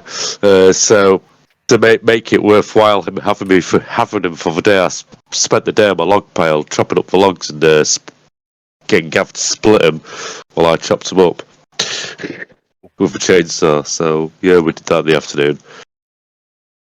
Got a fucking mountain of just split wood now. Anyway, I digress. You ready for the winter chill? Are we ready to carry on? Well, no, I'm not. It's all fresh wood or split. Yes, please. Oh no. Okay, guys, everyone's finished. You've all finished your day for your power play. You've Jan, you've woken up. It's exhausting what you've done to contain the heretical items, but you are sure, and it's not arrogance or hubris, that the ship is cleaner and safer for your actions, and you're certain that Arnold's soul is certainly safer than it was before. So there's all four of you here, and there's also Jeeves. No sign of Kara, but Jeeves here as well. You have your evening repast, which again is more salty fish stew and recaf.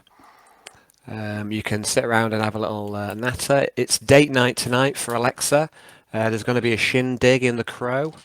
Perhaps you'd all like to go. I don't know. Wouldn't that be fun? I wouldn't want to be a third wheel or anything like that. Yeah, you accidentally interrupt Alexa's date.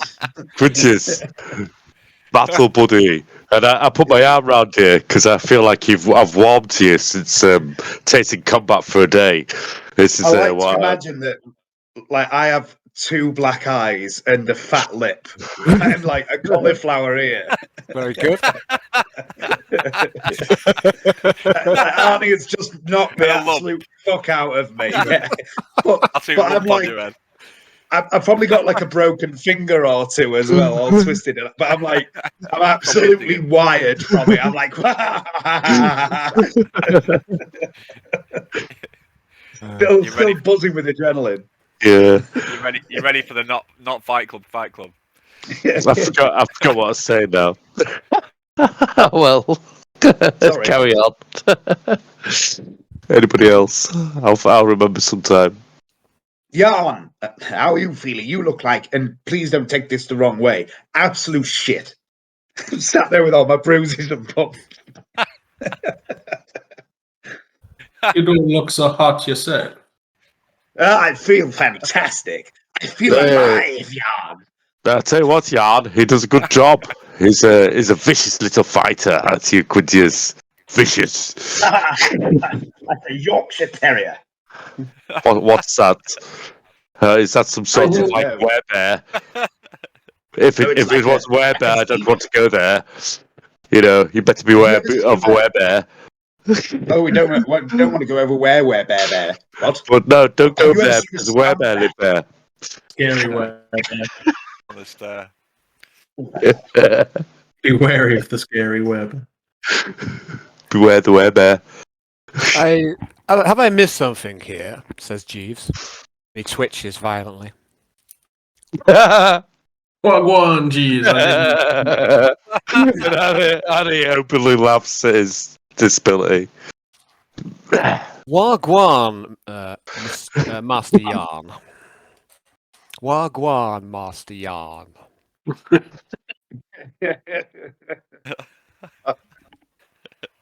Jeeves, tell me, what have you been up to today? Yes, I've been tidying the room, sir. Can you tell? I've also been Yes.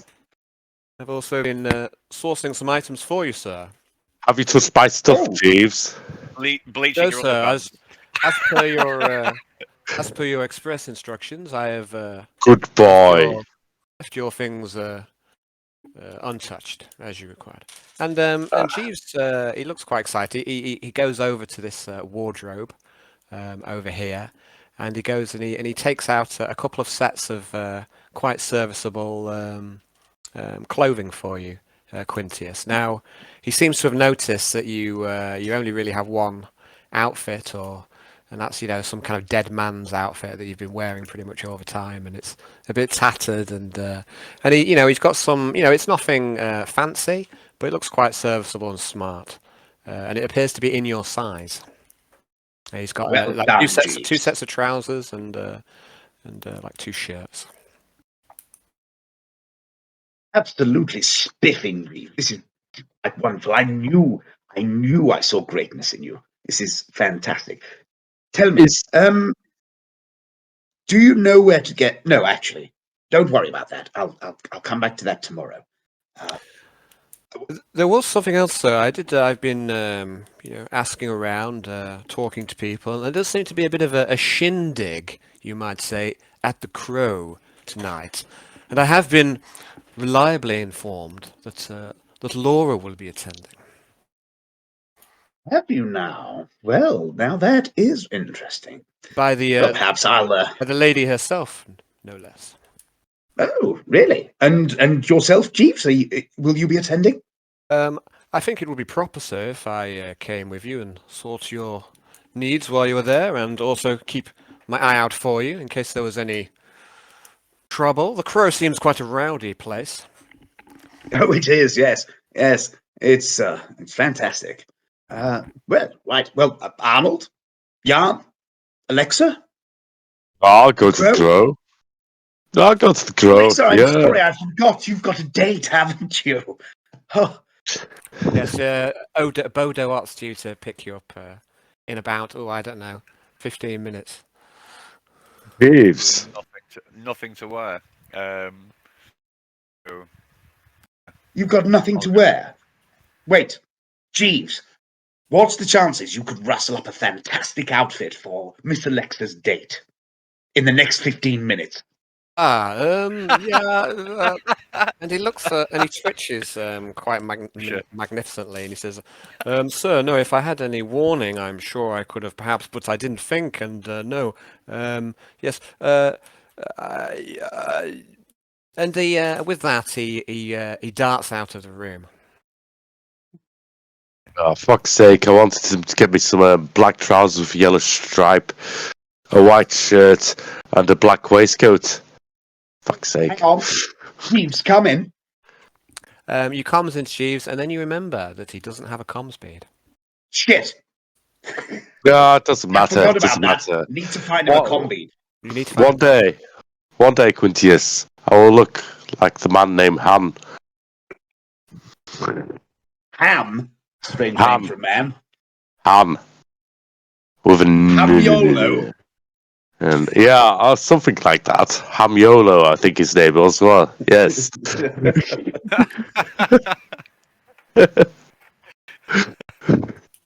He's legendary. You've heard of him, Bad Smuggler. Did the cattle run in 12? In 12. Yeah, him and his 12 furlongs. 12 furlongs. What was his friend's name? That friend he had. What was his name? Puke Pie Porker. That was it. Yeah. Oh no! I thought it was Spacker.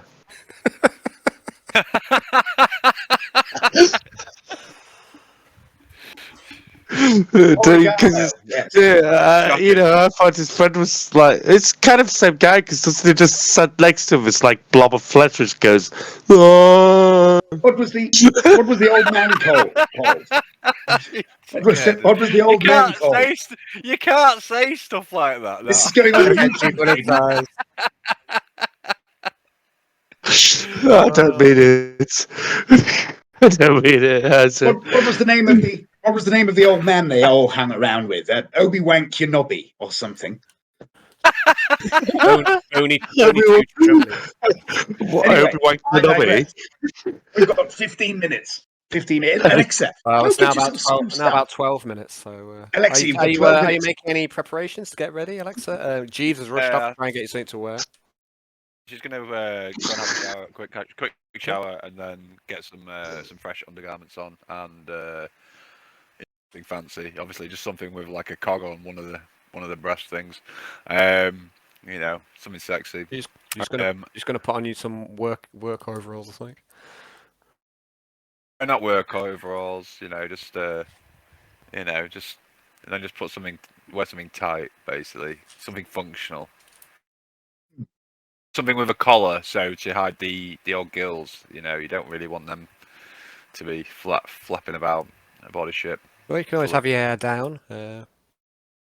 Full of mutant haters. But yeah, I think I'll wear the hair down then. I'll do that. I'll change that, and I'll wear the hair down. Yeah, you might want to look to get a collar. I don't know if you've got one. It's much so. I'm gonna I'll probably adapt one. Or have what you rest like a breathing device sort of thing, in case I get sucked out the airlock or something. But I'll do that. I'll just wear something tight. Okay. Yeah. But a little bit revealing, but something functional at the same time. Well, just hold on, because Jeeves might come through yet. Okay, so the clock is ticking, and it gets right up to the moment that when the door chime goes. Bing bong. And at the door, is someone going to the door? Who's going to the door? I'm going to answer the door. You're going to answer the door. I'm running to the door. Yes, and Arnold. They're both running to the door together to answer it together. I'd like you to make an opposed agility test, please. Yes. Oh, Look, this is what it's all about. It's not going to be big. It's going to be the scary big brother and his little mate, isn't it? Like the suitor. Oh my God, we're both all exactly the same. Again. Get stuck in the door. Okay, so that's it. So you both. No. So you both get to the door at exactly the same time. Push your button at exactly the same time, and you go kind of squeeze into the door, and you're kind of, like you say, jammed in. You couldn't be any more even in this battle of battle of wills to be the first there. So outside is in fact Bodo Art, the tech adept, and he's looking quite smart. He's found himself. It's not quite a suit, but it's like smart casual what he's wearing, and he looks at the two of you, both kind of. Obviously been in a rush to get to him, and he looks at Quintius's face, this mangled face, and he looks up at Arnold, the man mountain. And I'm going to look at him straight away and go, "What you bloody looking at?" You've never seen two men in a doorway before. You best feel important for this. He says, and he extends his hand. He says, Bodo Art, pleasure is mine. Yes. I remember you, Bono. Please come in. He looks at you and he tries to place you for a minute, and he says, "Is it Quintius? Is it or?" Yes, Quintius. You remember me? Come in. Yes. And Very good. I'm going to grab his shoulder, like lightly but firmly, and sort of guide him in. Okay. Very good. And he comes and he looks around the room and he sees what sees you there, Alexa, and he walks up to you, Alexa, and says, you look fantastic. Are you ready to go? It's gonna be quite the do tonight. It's gonna be quite the shindig. You look 85% more blind, and I'm just gonna say that. He does. He brushes up quite well, and he's got a ready smile. He's he's an attractive man. He's unaugmented. I can't even say it. Unaugmented. For now, until he becomes my plaything. Unaugmented is what he is. Yeah, until you There we. Until you get him turned into a servitor by his own machine, and then throw him out of an airlock. But up until that point, okay. So I don't even need to play. You've just said exactly what I'm going to do. I'm just kind of predicting. So what about the rest of you guys? Is everyone else going to the Crow tonight? It'd be rude not to. I'm going to suggest that we hang back. Okay. And let Alexa and Bolio go on their own first. Sounds like a fucking. Sounds like a disease. Paralysis.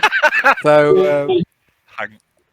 Okay, so I think everyone else is going to go. So Bodo and Alexa, you head off to the Crow on your own, and then as they're going, as they're leaving, Quintius yells, "Have a good night, kids! Don't do anything I wouldn't do." And then I'm going to nudge Arnie in the ribs.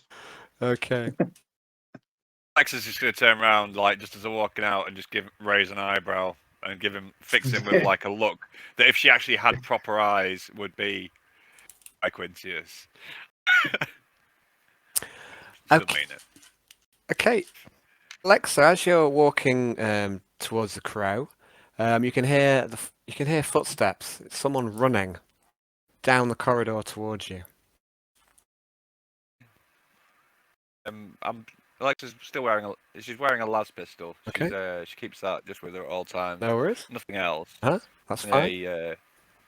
A leg holster type thing. Cool. No worries, Johnny. Almost. So, I'm just going to turn to him and go, "You hear that? Someone running." I do. Coming straight forward. Shall we move aside? And yes, you move aside, and you see running around the corner. It's Jeeves, and he's running straight for you. And behind him is flapping it appears to be a dress. Wow. And he rushes up to you, and you see he's bathed in sweat. And he says, my lady, Alexa, sorry, I was too late. And he kind of holds up this kind of sweaty dress. I analyze it and see if it's a better outfit than what I'm wearing at the moment. Okay, make a evaluate roll. Oh God, I wouldn't know because she's not a fashionista. Bear with me. But Quintius is. I know.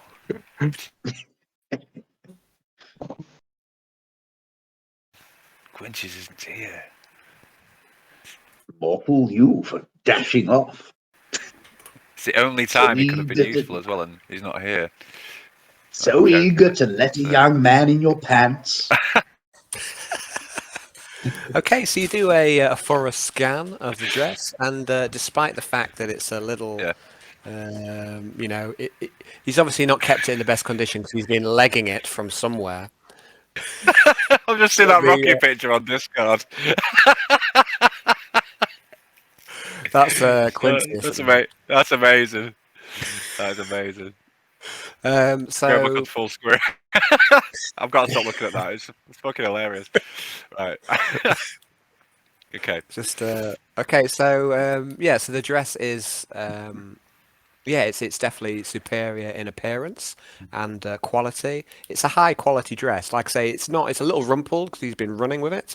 You're not quite sure where he's got such a high quality dress, perhaps even suitable for a noble in such a short time.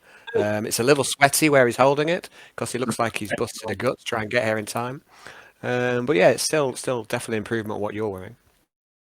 Okay, she's just gonna go. She's just gonna reach for the dress, like, thank you, Jeeves, and then she's just gonna go like that, as if to turn around.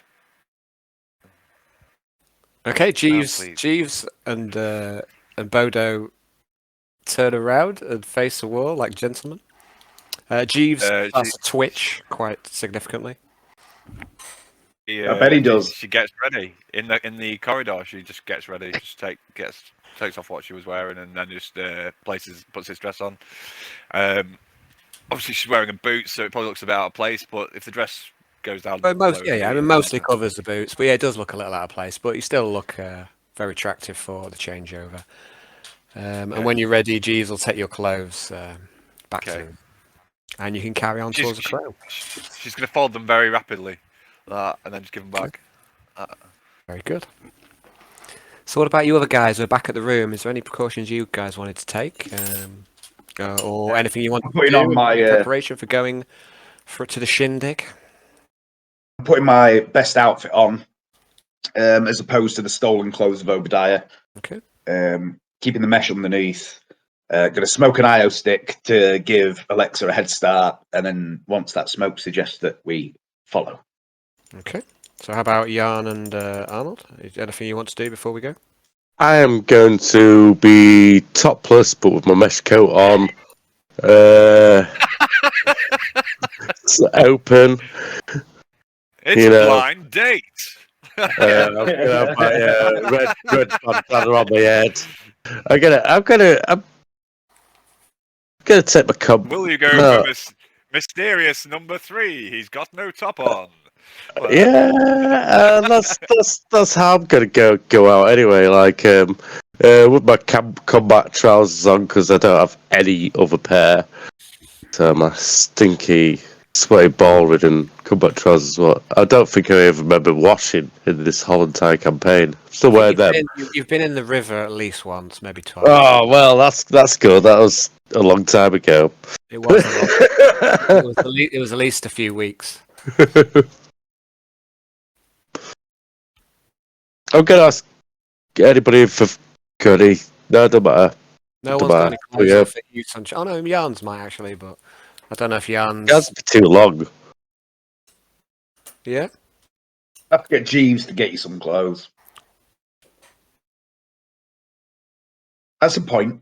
I said I was putting my best outfit on. Is anything Jeeves brought me better quality than my favourite outfit? No, it's not. I think your best quality of outfit is still better. But he's got you some changes of clothes, which is still nice, and they're perfectly suitable, you know. But they're nothing exceptional.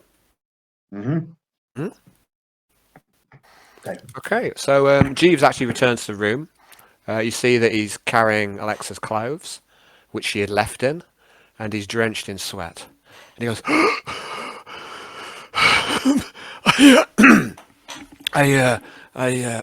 yes, I managed. I just about managed in time anyway. Well done, Jeeves. Good man. Now, come on, don't dawdle. Put those down and get ready to come to the shindig with us. Just a minute. A minute, please, sir. Oh, I suppose. Yes. Yeah, have a minute. Catch your breath. Yes, he has a minute, and he just takes a few minutes because he's obviously shattered by what he's just done. And he has a little sit down on the sofa. So Jan, did you want to do anything before we go, or say anything, or take any preparation? All right, so we'll move it along to the crow, and this is when I'll put on my my crow music, which happened to be the same music which James couldn't get rid of to start with. Okay, let's give that a try. Is it working? I don't hear anything. No, it isn't working. Play it. Yeah. I'll turn it down a bit. Okay. But I think it might well be Rimworld music now. It's very, very similar to it, isn't it? Yeah. Okay, so you guys in two different groups, you head down to the Crow. Heading down into the underdecks, a section of the ship which is mostly abandoned, and you reach a door inscribed with a symbol of a crow in flight. And you head inside, and the smell of roast meat and IO stick assail you, and you see that the place is busy tonight, and most of the sections of the ship are accounted for. There are serfs, gunnery loaders, stormtroopers, medics, cooks, acolytes, officers. The trade department. There are numerous people here that you recognise. And as you enter, mood changes.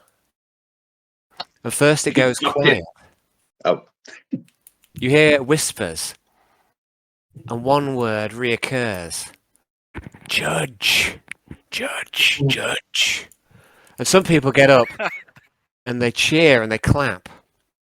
And a couple of cooks nearby, too drunk and talking loudly, say, "The heroes of the Orbital Assault. It was them who found the painting." And one of them applauds and cheers you. And the mood seems to return to joviality quickly. There's a smattering of cheers. So I'm going to put you guys onto the map of the Crow. We will soon fucking ruin this jubilant atmosphere, don't you worry. So we're in freeform. Oh, is that right? We're in freeform now. So we've got Bodo and Alexa, Arnold, Yarn, Jeeves, and Quintius. So we're in a bit of freeform now, so you can just shout up if you want to do something. If you want to move your token somewhere, if you want to talk to someone, go ahead and do so. The very first thing I'm going to do is I'm going to pull out my IO stick and offer them to the group. IO stick? Take one. Okay, so IO stick. Anyone Thank take it? Thank you, Quintius. Brother in arms, eh? Ha, you've done a good day. Well proud of you, my friend. Jeeves as well. And Jeeves looks at you and says, "Why, thank you, sir, but no, I never picked up the habit." Probably for the best. Alexa, Yarn? No more. Probably for the best. They're all poisoned. I'll have theirs. Okay, Arnold bums some extra smokes.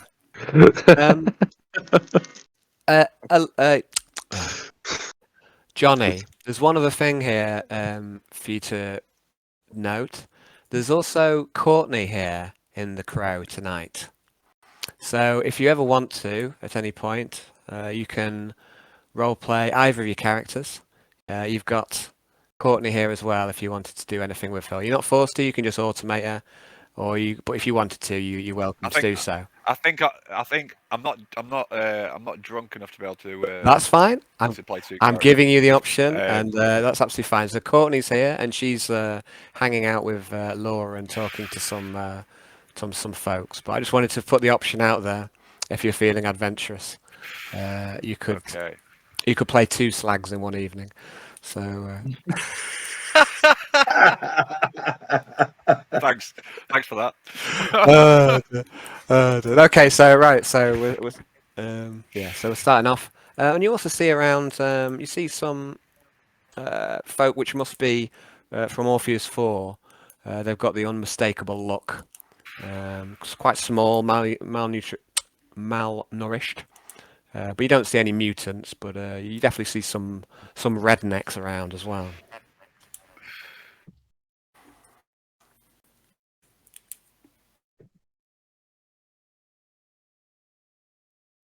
I'm going to. Is there a free table anywhere like that I could just sit with Bodo at? It's quite busy, but yeah, I mean, you could, for example, well, Bodo for a start, he says, "Let me go and get you a drink. Why don't we head up to the bar?" And he heads over there, and he takes your arm he offers you his arm, and yeah. I'll go with him. Okay, so I'll move you up to the bar. Alexa. That's where you'll be for now.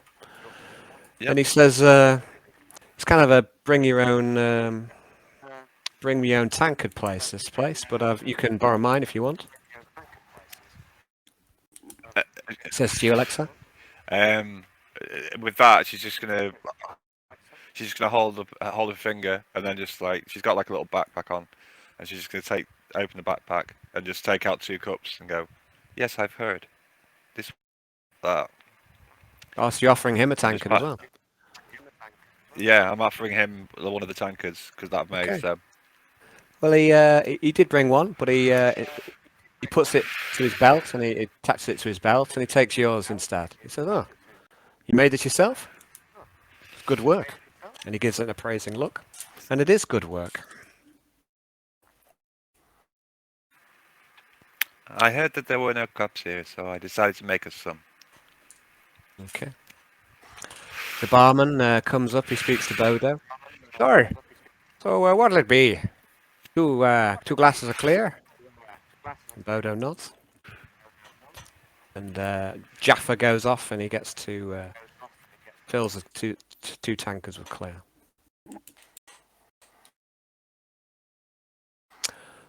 So and now I'm going to struggle to flirt with you, Johnny. But so what Bodo wants to do is he wants to he starts to talk a little bit about work and about the project that he's been doing for you, and he gives you a little status update. Excellent. Talks a bit of shop at the bar. He says, I like that. That's good. Yeah. So he tells you that he's been learning bionics from the Technomancer. He had some skill at it already, but he's been learning more. And he thinks that there's some real opportunity here for the ship. Mm-hmm. Excellent report, like that. And I have some of my own that I practiced on, like that. And as you probably noticed, like that. And she's just going to gesture to like sort of her arms and stuff as well, and then down, and then just raise her skirt a bit and show a little bit of leg, the bionic bit. with a little bit of flesh, and then put the dress back down. Okay, so Bodo, he does have a look, but he's kind of playing it cool a little bit, and he carries on talking about this little project he set him, and he says there's 3 groups on board the ship that you need to get to work together to make this work. There's the med bay, the doctor, obviously to get the bionics and whatever put into the flesh. There's also the Technomancer who's already on board, but the 3rd group that I can't make any contact with, it's the engineers. They're the ones who control all the industry on board the ship. They're the ones who can really start to produce these servitors. And I can't even get into engineering. They won't even speak to me. I'm just gonna say, you shall come with me tomorrow to see the engineers. Okay. Introduce you to them. He nods and he smiles, and then you enjoy a drink together, and he makes a little bit of small talk with you. But like I say, he's not rushing anything. He's trying to play it cool. He's just trying to keep you entertained. But he doesn't, he doesn't really know how to talk to you because you don't really give too much back, do you? Sorry, I missed that bit, Johnny. You cut out there. She's not much of a talker. So. No. So, but he tries to keep it moving, and he smiles a lot, but he's maybe struggling a little bit as well. So I just want to know what the other guys are doing as well. While you two sat drinking and talking at the bar, I'd like to know what everyone else is going or doing or talking to or anything.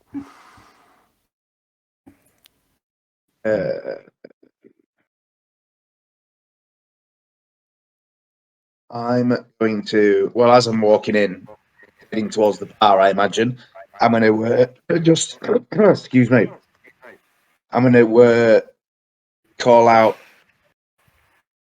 "Evening, Lieutenant Ash," and give Lieutenant Charles Ash a little wave.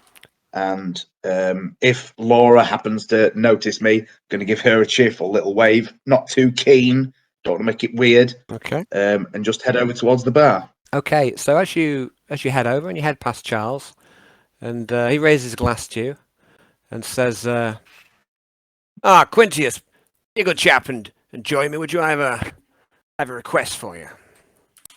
Yes, of course. Be right back, gents. To Arnold and Jan as I head over to Lieutenant Nash. Okay. So you head off, you get yourself a drink. Have you got a tankard of any kind, or where are you going to put your clear? I have my hip flask. Okay. So Jaffers fills it up for you, and he says, this one's on the house, in his worst Irish accent. Thank you very much, Bagora. Oh my, that's quite loud. Okay. So what about you, Arnold? Is there anything in particular you want to do while you're here? Yeah, to the Orpheus 4 guys. You want to hang out? Well, I'm just going to chat to them and say I've got a few things I want to say to them. Okay, cool. Well, we'll go turn-wise as well. And what about Jan? Have you got anything you'd like to do while you're here, or are you just along for the ride, buddy? Is anyone looking really drunk, like they're not bothering with their tankard? Really drunk, like they're not bothering with a tankard. Well, you want to try and pinch one, do you? Yeah. Okay. Okay, let's have a look around. I'd like you to make an awareness test, please, at +10. And yes, if you want to shamelessly use psychic powers, feel free. That's what they're there Even for. the crow, you say?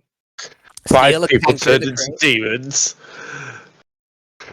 Frivolous use of psychic powers to steal a tankard from a illegal bar and summon a bloodletter.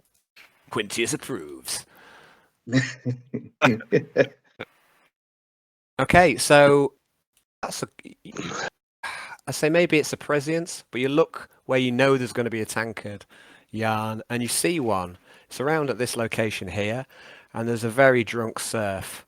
And the other people on the table don't look like they're paying much heed. So you reckon that you could have that tankard, just you could walk past it and have it fairly easily. You think? Yeah, that's what I'm going to do. I'll walk up to the table. Just take it. Okay, I'd like you to make an agility test. Go on. A thieving gypsy test. In the name of the Emperor, this tankard's mine now. Oh, so you're not going to stealthily take it, you're just going to take it? Yeah. I like it. Okay, no test there. Okay. The serf looks up at you, and maybe there's something in your eyes, Jan. Let me just have a little tester. Let's have a... We're going to do an opposed willpower test there, so I'd like you to make a willpower roll, please. Oh dear.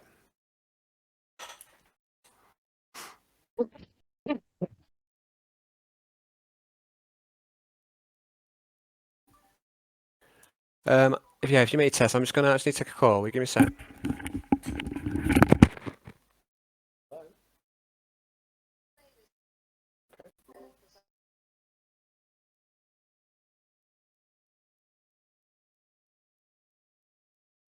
I don't know. Stealing tankards, causing trouble. Servants of the Emperor. Bars are made for, isn't it? It's like roleplay bars. Trouble hotspots. The last time we came here, I tried to steal a thing and got punched in the face for it. This time, Jan's stole something. I've already been punched in the face for something else. For fun. I forgot. Do you want healing? Face is looking a bit rough. Anything legitimate wounds, it's just cosmetic. Okay. Because it was trading, so we didn't. Like, he didn't do proper damage to me, basically. But yeah, I just look a bit fucked up. But Quintius is reveling in the newfound pain. Power to pain. I'm beginning to experiment with various levels of Quintius's mental illness. Okay. The latest one is he's really into pain. So, Jan, you walk up to this gentleman who looks absolutely sozzled. You tell him in the name of the Emperor, this tankard is now mine. And he looks up at you, a little blurry-eyed. One of his eyes is a little twitchy, and he says, "Yeah, I think I've had enough anyway. Take it with my blessing, and if I might say, I think you're doing great work. I've heard about you, and yeah, it's about time someone came and made these sinners pay in the name of the Emperor." And he looks up at you with some kind of drunken, feverish fervour in his eyes, and he claps you on the arm, and he offers you his tankard. I'll grasp his shoulder and say, "Many thanks, man. Emperor be with you." And he says to you, and he says, "You're not alone here. You're not alone. There are those who stand with you, Judge." And he's talking a little loud.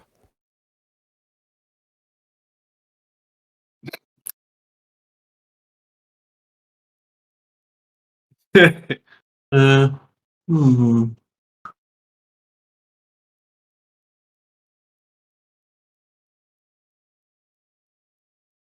he starts to get to his feet. I'll just nod at him and go, "The Emperor. He sees it, man. He sees your fervor." Says, "The Emperor protects." And he makes a sign of Aquila, and then he starts to stagger quite slowly. He's got this kind of over careful walk of the very drunk, where he's taking each step very carefully, but he's telegraphing that he's definitely had too much. And you've now got a tankard, and it's also about a third full of clear. But yeah, and it's decent quality, so you can add that to your inventory. Yeah. Nice. Okay. Beef. Righteous man. Okay, so Quintius, you were getting a drink. It was on the house, and you're getting up. Sorry, you want my name? I've got a perfectly good name, and I'll tell you it right now. It's Matalair.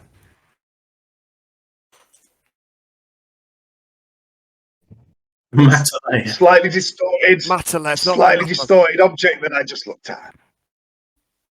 No. Matalair is. It's not that I just looked at a Matalan carrier bag and changed the last few letters. I mean, that is well within my remit. But at the minute, I'm recycling people from work. So this is a two-part one. There's a guy at work. He's called Manipule Matalair. So that's the Manipule was earlier. Matalair. That's both one guy who I've come into encounter at work, which I think is a great name. I have no idea where he's from. But yeah, Manipule Matalair. Just like Bodo Ops, that's another guy that another good one. Yeah. I've not met this person. She's from Thailand, and she's called Fanipa Kiati Bumrong. Bullshit. No, No that's way. not. I swear to God, I swear on any oath. She is Fanipa Kiati Bumrong. She is a real Thai woman, or presumably a woman, and she has no idea how many times I've gained entertainment from a name. And what was that? Fidgety Bumrong? No, it's Fanny Pa. It's not. It's spelled P-H. Fanny Pack. Fanny Pa, Kiati Bumrong. Oh, Fanny Pack. Kiati Bumrong. Kiati Bumrong. That's her stage name, surely. I swear to God, it's true. It's not a real name. Strange. Fanny Pack Kiati Bumrong. It's a bum. Fanny Pack Kiati Bumrong. Like if you climb up a ladder and you go on the wrong, It's a and wrong. then you climb up into the bum, Yeah. it's Kiati Bumrong. Swear to God, man, it's true. Oh, Like I've said before, I I used to work with a guy called Cock Long Lee. That's a good one. I don't have the imagination to make He's that actually one up. married. He's actually married to her. You know what I mean? Like, it's gotta be. What a combo.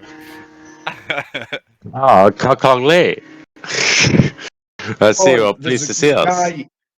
There's a guy where I work now called Christopher Packett. So he's Chris packet. Say it fast. And you hear it on the radio all the time. You hear it on the radio all the time. People going, coming crisp packet. And every time someone goes, coming crisp packet, someone else will go, that's disgusting. Poor lad. Anyway, moving on. Anyway, moving swiftly on. It's going to be So, so cruel. Quintius, you don't think Laura saw you, but you don't know for sure. But you don't think she saw you. It is quite busy tonight. It's quite loud. Quintius, you join Charles Ash. There's a couple of bridge officers here and an Orphean, and a couple of a stormtrooper and a crew member. And Jeeves joins you as well. He's got himself some clear. And you can see that Jeeves exchanged some thrones for this clear. You're not quite sure where he's got the money from, but there you go. Charles says to you, Quintius, my good man. Good to see you. Join us. And you too. You too, Lieutenant. How are you faring? Enjoying your evening? Yes, not too bad, not too shabby. Getting a little of a break from our training. I've got a new recruit. Been trying to train him up in all the various flying gear that we have on board the ship. You know him, do you, Nixios? I understand he's with you in the trade department. Oh yes, Nixios, yes. Don't know him particularly well, but yeah, we worked together very briefly on the trade mission down on the planet. Not down on the planet, but arranged it all. Bringing the trade and selling the trade and maneuvering of trade. You're a real naturalist, I see. Yes. I know all about it. This Nixios fellow, he's got quite a knack for flying as well. I expect big things from him. Good pilot, is he? Yes. Got quite the potential. Not the sort to crash a spaceship or anything. No, of course not. I'm sure. Yeah. No. Excellent. And he just coughs slightly, and he goes, it was this. You forgive me, but it was the matter of trade I wanted to ask you about. It's common knowledge on the ship that your new position in the trade department. You see these lot, they gossip like fishwives. The crew in general. Oh yes. It's there's more gossip around here than truth, but yes, I've heard it myself from many reputable sources, and that's what I wanted to ask about. You see, the weapons on board the ships we have, specifically the interceptors. I think they could use a bit of an upgrade. We're using autocannons, you see, but I wouldn't mind getting some las cannons or something suitable, missile weapons, something to improve the fighter capacity of our interceptors. I see. I mean, if you're able to keep your eye out on your little jaunts. Well, I believe that the next place that I do remember the name of, it's written here somewhere. It's Ridge Station. You couldn't forget it, could you? That's it, Ridge Station. Well, I believe I'll be involved in some trade shenanigans. When we get there, I'll keep my eyes peeled for you, Lieutenant. Jolly good. And you notice the Orphean next to him looks incredibly drunk. I'd like you to make an awareness test, please. Yeah. I was going to ask about that, but let's do it.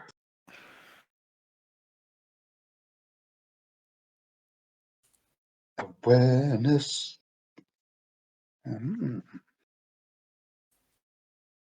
Just pass. You've seen this Orphean before. Yeah. Lee Cobb. You remember him. Yeah. He was down on the surface. He was a proficient fiddler. He played the fiddle. He played the Cotton Eye Joe. And here he is. Yeah. On board the ship. Oh no. Incredible. Don't do it. Charles Don't do it to us again. Charles Ash. Would I do a thing like that? Yes. Charles Ash, he looks at your manservant, Quintius. He says, "Who's this chap? What's with the?" And he points at the collar, the explosive collar. This is Jeeves, my aide. Charmed. Says Jeeves. Jeeves, this is Flight Lieutenant Ash, a remarkably skilled pilot. Charmed, I'm sure. Yeah, we recruited him down on the planet's surface. I've not yet got his collar off him, quite frankly, because I don't know how to do it. What we need is some lizard men. And he says to you, well, I suggest you take that to the Technomancer. He'll have that collar off lickety-split. Yes, spiffing idea. Yeah, well, Jeeves, remind me in the morning. We'll get that sorted. Very good, sir. Right, so autocannon upgrades. That's it. And so, having received your side quest, and having a little small talk and clocking Billy Cobb, I'm just going to move on to. Well, I guess. Have we lost Hayden, or is he still about? Do you know? Has he gone for a slash? Yeah, I'm here, man. I'm Yeah, here. that's cool. Oh, I didn't know we'd lost you. Do you want to do a bit of RP with some Orpheans? Oh, yes, please. Okay. Yes. Right. Well, look at those. Look at those fancy little napkins. Nap. What's the fuck? That's my key phrase. So I'm just... Okay. Okay, so the Orpheans, they eye you up, and they go. Well, one of them looks at you and he says, Well, first off, before I go to the Orpheans, okay, I'd like to count how many Orpheans there are and pay for the tab for the drinks at the bar for the next few rounds of clear. Okay, right. Okay, there's five of them at this table. Yes, so And, pay for 5 rounds clear. So we'll start off at you at the bar, and Jaffa sees to you and he goes, and he says to you in his worst Irish accent, he says, hey, Wolf, well done. These meat kebabs you've been suggesting, they've gone down real well. Looks like people got a bit of for me. They got a bit of dog off the planet, don't you know? And he taps his nose at you. Loads of dogs down on that ship. Yeah, I don't suppose you've got a spare meat kebab, do you? Of course, it's on the house. Yeah. And he also puts these drinks that you want to put on. He doesn't accept any money. He gives you on the house. I say it looks like you've got some. Sure. Oh well, that's very kind of you, sir. And the smell of the meat's quite intoxicating. Very tasty. And then, it's got like a spicy sauce. You're not sure where. It's so good. And his mouth is watering while he's eating it and walking towards the eye conference, slobbering all over this meat stick, uncouth, unrefined, just gnawing on it like an animal. Cool. And Jaffa, he shouts after, he goes, "It's not Icanthus, it's Orpheus." That's the one. Thank you. Okay, so you head back to the Orpheans, and they're happy. You know, obviously, you've bought them a round of drinks. But are you going to tell them, or how are you going to approach? That's what I'm going to do. It says, "Hey boys, welcome aboard. Just in goodwill and a bit of Lucius's favour. He's got here a round of drinks for yourselves at the bar." And sorry, I need to swap from Irish to Southern now. Just give me a sec. And oh no, I'm stuck in Irish. Just give me a sec. Look at those fancy. I know how you feel. One of the lead Orpheans, he goes up and he goes, "Well, big man, that's oh, fuck off. Look at those fancy little napkins." I used to be able to do Southern really readily and easily. And now I'm stuck in Irish. Might just say that's Oh yeah, no, now when you go down in the bio, that's how it goes. It goes down there, it goes easy, it goes around real smooth. That's the way we like it. Thank you for the drink, big man. That's awfully indebted to you. It's most folk, they don't give us the time of day down there, and you just walk up there and offer us a round of drinks on Lucius, you say. That's mighty kind. I'll drink to that. and he raises a toast to Lucius. And the Orpheans, they raise their glass. And I'll raise my tankard too and say, "Good luck in your new lives. If you ever need anything, come find me. My name's Arnold. I'm a Stormbringer. What's your name? Is it Stormbringer or Stormsinger? I don't know where you I'm a bit drunk at the moment. Don't mind me. I'll just call you Arnold. My name's Call me Arnold, Joe. yes. Name's Joe Cobb. Joe Cobb. Nice to meet you, Mr. Cobb. I love it. Yeah. Not sure what to make of this world. Some of us, we got brought up here en masse by some big black fella with some big green eyes. It's strange. We got the order in from the. Oh, hold on a sec. I need to find a file for a second because I can't remember any of my names. Characters. Right. Got the old call in from Steve and Cohen. They said we're going to be going up, leaving the world, heading off out into the stars. How are you finding it? Well, to be honest, most folk on here they don't like us very much. From what I see, we're not very welcome, but we're used to that. We don't mind it too much. But yeah, maybe they'll get used to us in time. But what job? We're not welcome here.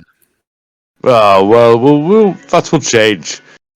What task are you set upon then? Well, truth be told, we ain't been given many jobs as yet. It's almost like they don't know what to do with us. I'm not quite sure. I will. Sure why we're here, but do not worry then. I will find you all purpose on the ship. I will be round your quarters tomorrow, set you new purpose on your lives and working with a ship and improving your skills and making new friends on board because I will kick the shit out of people who disagree. Don't you think that's right? you're. I'm indebted to you, Mr. Arnold. That seems awfully reasonable of you. But what I heard is, the main reason why we're up here, at least that's what I've been told, it's to fight the butcher. See, that's one thing that all of us Cobbs have in common. We ain't no fan of the butcher. And that makes us quite unique amongst the family. Sounds like you cops are the right people to have there by our side. What I'm going to do with you lads is first of all get working, get our own patrols, groups. But how are you cops at combat? You know how to fight, do you? Well, or do you know how to work? What skills you have? You've been down on the old swamp planet, surely? Yes. I have a good idea of what skills, but to be honest, it's my first of a planet for a while. I've been on ship for a long time. What I'm trying to say is if you don't know how to fight, that planet will eat you up real easy. It's a hard Very planet. true. That planet's a killer. What weapons? Have you seen the fancy weaponry? People wielding? Well, no, they ain't. I've seen some of that sci-fi armor and weapons some of your stormtroopers have. What do you think of, what do you think would be a good fit? Smoky in here, son, isn't it? Yeah, it certainly is. What do you think would be a good fit for you, combat-wise or job-wise? What I can ask you to do is delegate the workers from the soldiers for me tomorrow. And when I come in, I will give you jobs and new functionality in your lives. Bring you on board, and also I'll help provide for your sector of the ship a bit more. Yeah, and get you integrated. Well, that's quite hard. I mean, integration. They stuck us in the old starboard barracks, and there was some space in there. But the other folk in there, we had to keep ourselves, and they keep themselves, and they don't like us much, and I don't think we like them very much neither. So, but yeah, I appreciate what you're offering. No one else has really reached out to us all as yet. We all need to work together because we're a big family now on this ship, and that's what I'm going to tell the others too. And this is how it is. We work together, we fight together, we die together, we drink together, we live together.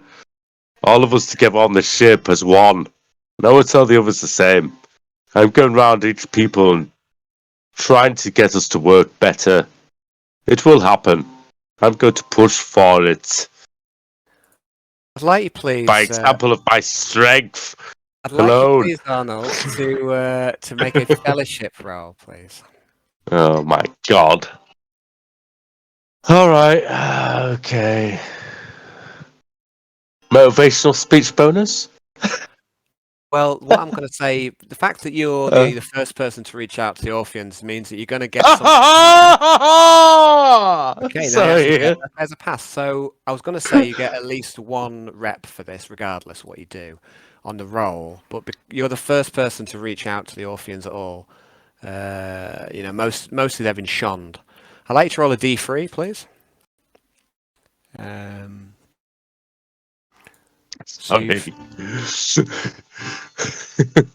This fucking fake setup. It's like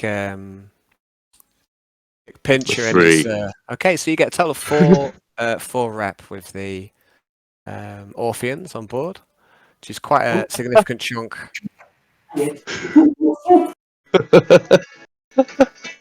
Boom. I'm gonna add that on now. Andy the Charmer. Arnie the Charmer is well known for it. Okay, so the Orpheans, I'm going to add you on 4 rep. I'm keeping up my good works, Alan. No worries. Okay, so I'm going to leave you there for a bit. Hold on a sec. Alexa, you and... this is a bit too loud, this banjo music. It's quite loud, yeah. Let me turn that down. Sorry, the volume keeps fucking around when it changes songs. Let me turn these down a bit. So Alexa, you're with Bodo at the bar. A few drinks flow. It's nice. It's a bit easier. You get on a bit easier after a few. You get a few clears down you. Don't know if you want to say to Bodo or. I'm not. I don't necessarily want to sit here and try and flirt you, Johnny, because I can't flirt in real life. I certainly can't flirt in roleplay life either. So. Yeah. I think it'd be a bit weird, Al, to be honest. Just say. I mean, come on, we're not exactly treading new ground here, are we? I want to put you in a dress and hurt you. Yeah, I reckon I could easily do it. We're halfway there. So anyway, he pays you small compliments. He's not rushing anything. He laughs at anything resembling a joke that you say. He buys you drinks. He's not rushing anything. He's trying. I'll return a few compliments as well. Like just ask him about his outfit and stuff as well. And did you make it yourself? Things like that. Okay. And he tells you he actually got this outfit from Laura Skysinger. Yeah, she's quite high up in the trade department, and she's a good person to know when it comes to getting hold of clothes. No, I don't have many in my wardrobe. Okay. Plenty at all. Mm-hmm. Okay. Stuff, and I just do without, or with very little. Those are not a priority. Like that. She says that, and then she has like a moment where she's like, "Said that," and twitches a little bit, and then just goes, ignores it, and then just looks normal again. Okay. So you're just going to carry on chilling at the bar with Bodo? Yeah. She's gonna buy the next round of drinks as well. She'll do that. Is Alexa putting out or? I don't know. I thought it was a business meeting. That's. I'm like can't help myself with you, Johnny, because I know that what you like. So. Everyone just assumes that I'm It's the sex bot, Alexa. So I say, Jan, you've got yourself a tankard of clear. Is there anyone that you're talking to, or anything that you want to do today, or do you just want to sit and chill and have a few drinks? Yeah, man. And meat kebab. A meat kebab. Okay, and again, this food is on the house, and it's good. It's better than this fish stew or any of that. The other bits of. Yeah, it's just better food. It's kind of more real. Can I assess it for corruption? Yeah, you can. What skill would you think would be appropriate here? Mm. I mean, normally I'd say evaluate, or maybe awareness. I think you should do. I think you should cast lucky as well, just to.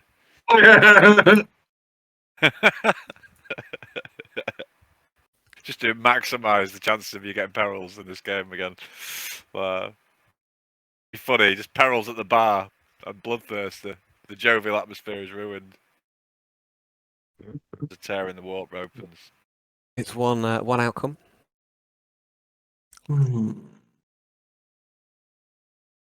I'll take awareness.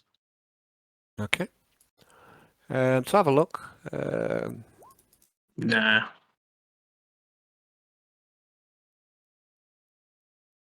Okay, so it smells. It looks fine. You can't see anything wrong with it. It smells quite. It just makes you hungry just to look at it, and it's going to be quite hard to resist eating it. You don't think there's anything wrong with it. Mm-hmm. And it tastes good as well. It's the first time you've had meat in a few days. So you've had this kind of fish food that's been, this salt fish which has been made available, but it's nothing to stir the loins. Is salt fish, so. That is some tasty dog, little man. He goes, yeah, it's your friend Arnold. He's the one who suggested we do food down here, and it's going a right roaring success. I'm going to be thrown in at this rate. I've already sorted him out with a wee thank you, like.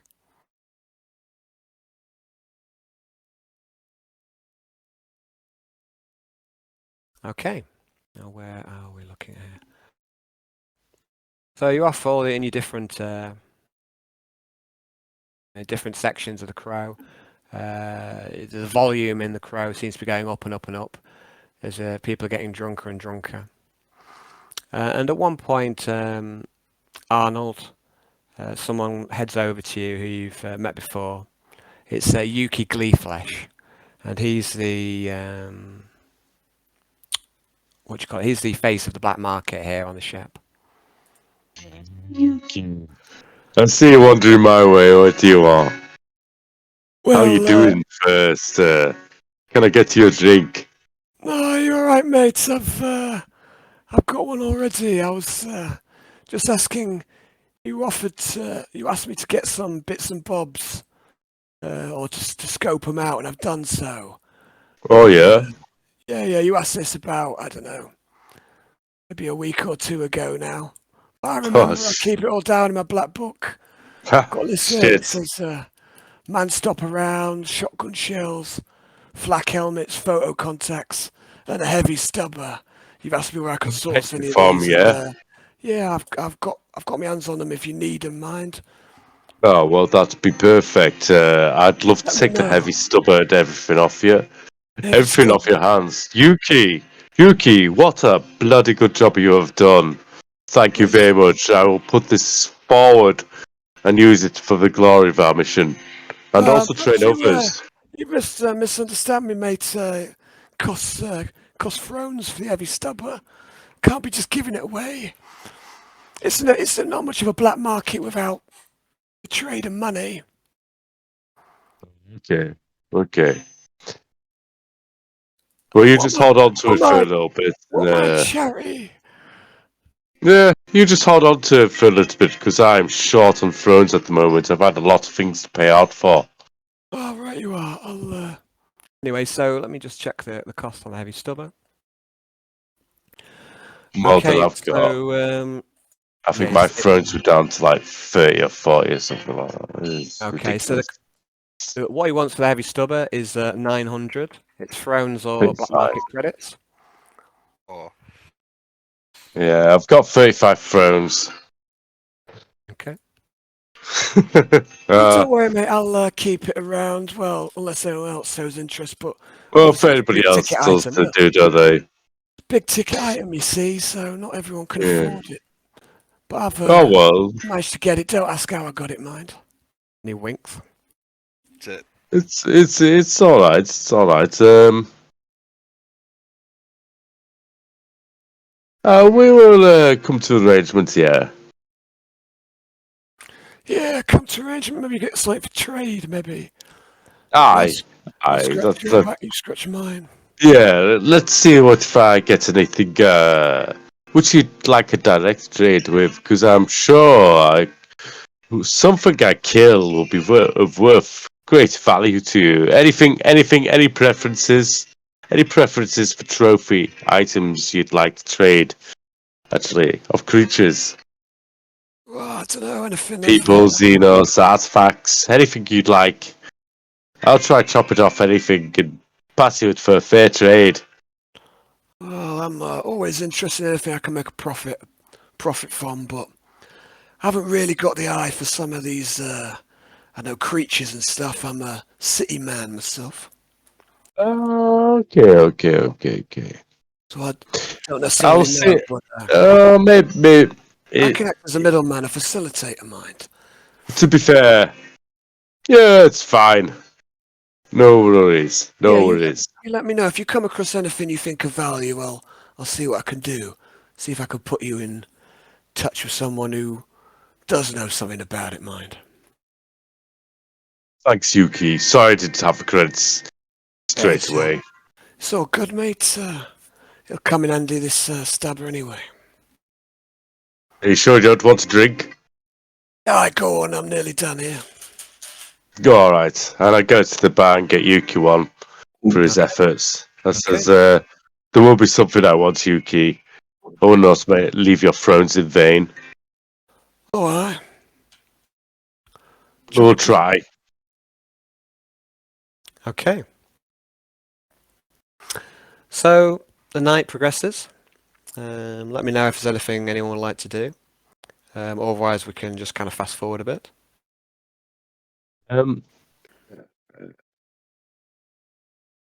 What's Quintius up to? He stood over by some officers. You see, he's with Charles Ash.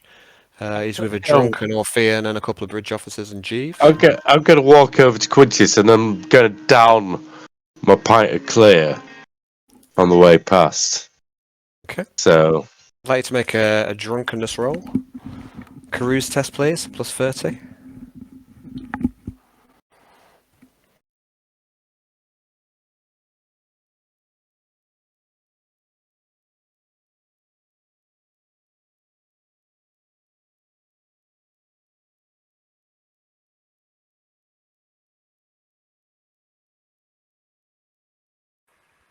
wow, I'm a little bit drunk, I guess. Yeah, I mean, this clear's pretty strong stuff. It's pretty high alcohol content. Well, I didn't nail it, so I've got the desired effect. So I'm walking around happy now because I got a buzz on for my beer. Okay. Embracing the sway. And I walk up to them. Say, Little Charles Ash. How you doing? You look well as always. Not a mark on you. I feel well. Well, takes a damn good man to lay a blow on me. And then he eyes you up a bit warily, and he kind of just goes like that, and he puts himself into guard stance in case you go for it. Charles, you can't want to do anything. Be fine. Anyway, Charles. How's it going, Storm Singer? Really good. All the better for seeing you're a fucking efficient ass. I love your flying. You're the best flightsman in the entire system, I would say. Yeah, nobody better than you, Charles. Damn straight. You always impress me with your flight takeoffs, risky maneuvers. Oh, I've nearly been close to thrown up twice. I had not dare tell you, but you know. You're that good at dodging, swerving maneuvers. Much respect to you. So what brings you down to the Rat tonight? Are you planning to get your rocks off down here? Well, to be honest, I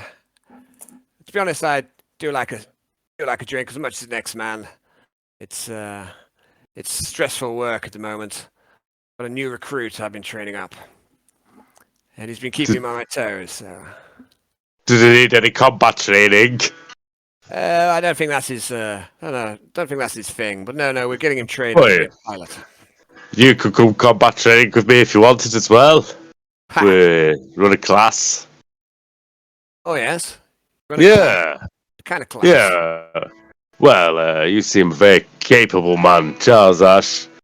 I'd say if we get the recruits and show my skills on practice basis only for the day and get them to rehearse your skills and mine, I think that would be beneficial for the fighting prowess for men on the ground. What do you say, sir?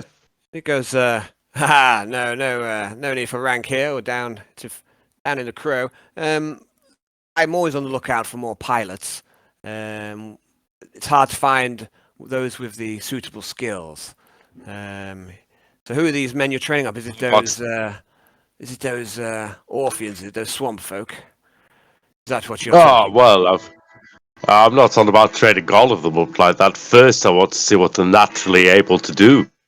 Because job designation should become to aptitude and application, shouldn't it? So, if there's anybody... what should... Yeah, Charles, so you have, VM and stock. What would you look out for? Send me a list. Send me a data pad. So in all my troops, I can be looking out for such and such, which makes them good pilots in their skills and perception and things like that. I'll run a test for you, so we can, if people going your way, then they're capable of doing so. Not anybody who's going to be shite. He says, well, the most important thing for me is, like you say, is reflexes, and as you say, perception, but also intelligence. It's takes a smart man to learn to control the ships. There's a lot of technology involved. Do you really think? And he leans over to Billy Cobb and he says, "No offense. Do you really think these savages can learn to handle a fighter? I'm not sure I believe it. They're used to sticks and stones and no, I mean, I'm only exaggerating, but they're not used to it. Charles, you used the word there I'm not so happy with, really, because most people call me a fucking savage as well, and I know I have my tendencies. And you are, man, but to be fair, I'm pretty savage. But yeah, I know as much as the next man that I was a savage on a planet, from fishing boats to fucking spears, and now I can drive almost anything. So, what's saying these people can't? These people some of them are used to steering boats through currents, and that's how I learned. I'm a very experienced boat handler. I just put that to any machine. Sounds crazy, but once you know how to steer, you know how to steer. So maybe all right. There's a lot of these Orpheans to go through as well. So, like I say, intelligence, reflexes, perception. Yeah. Maybe you can find a pilot or two amongst them. I'll put them through a designated training regime, which will come to point out the attributes and misgivings when I do this. Give them the right training and put them in the proper skills and the proper jobs. Well, we'll fish out all the means for them. But thank you, Charles Ash. I will bear in mind your parameters and then only send you the best. Jolly good, says Charles Ash. And I will fucking swear, Hayden, if the next mission we go down on a planet's surface to an old Gumbo's flying the fucking plane, I am going to be pissed off. That's why it's going to happen, Dave. Gabriela again. It's so number one. Look. I'm trying to roleplay, doing something with these boys. All right, it's I decided they had no purpose on the ship. I'm trying to keep the ship running behind scenes, boys. You're wasting your time, mate. You're wasting your time. Alexa's going to say something. No, I'm not. I don't care. I don't care because I'm having great roleplay time doing it. It sounds like you found yourself a new little, you. a new little goal. Get the Orpheons on board. Yeah, Okay. see? Alexa's Yeah, making well, a do more. list. She's checking it Look at twice. it twice. She's gonna throw them all out the airlock tonight. Last we can be alone, Makes but the list. alas, Checked it twice. Down. She's gonna space you if you look at her twice. Cause Alexa's going to suck you for the airlock tonight. I don't know. Might be a bit shit, that. It'd be more a question of like, as you turn to Bodo after venting the whole ship and say, "At last we can be alone." And have a romantic moment as all these bodies are like flipping drifting past like the. Yeah, and I think we're alone now. Played in the background. I think we're alone now. Everyone else has been fended to space. Yeah. As they all get sucked in space, different choirs of people in right pitch to play that tune. Some of the Orpheons, all of the Orpheons, sorry, and some of the stormtroopers are banging their tankards on the tables, and they're shouting for music, and they seem to be shouting at one person, the very drunk Orpheon beside Quintius. It's and Billy Cobb, he seems to take the hint. And he heads up, stands up on one of the tables, and he gets out his fiddle. And he looks too drunk to do anything. Looks far too drunk to do anything. Oh, sorry. I just saw Quintius move there for a second. Had you gone somewhere or been doing something? Yeah, don't worry about it. No worries. I mean, don't worry about it. Just let me know if you do want to do anything. Just shout up. And so Billy Cobb, he pulls out his fiddle, stood on a table, and he bows. And there's a bit of a quiet in the room for a second. And he starts to play. God. Again. It's in a lifetime's enough.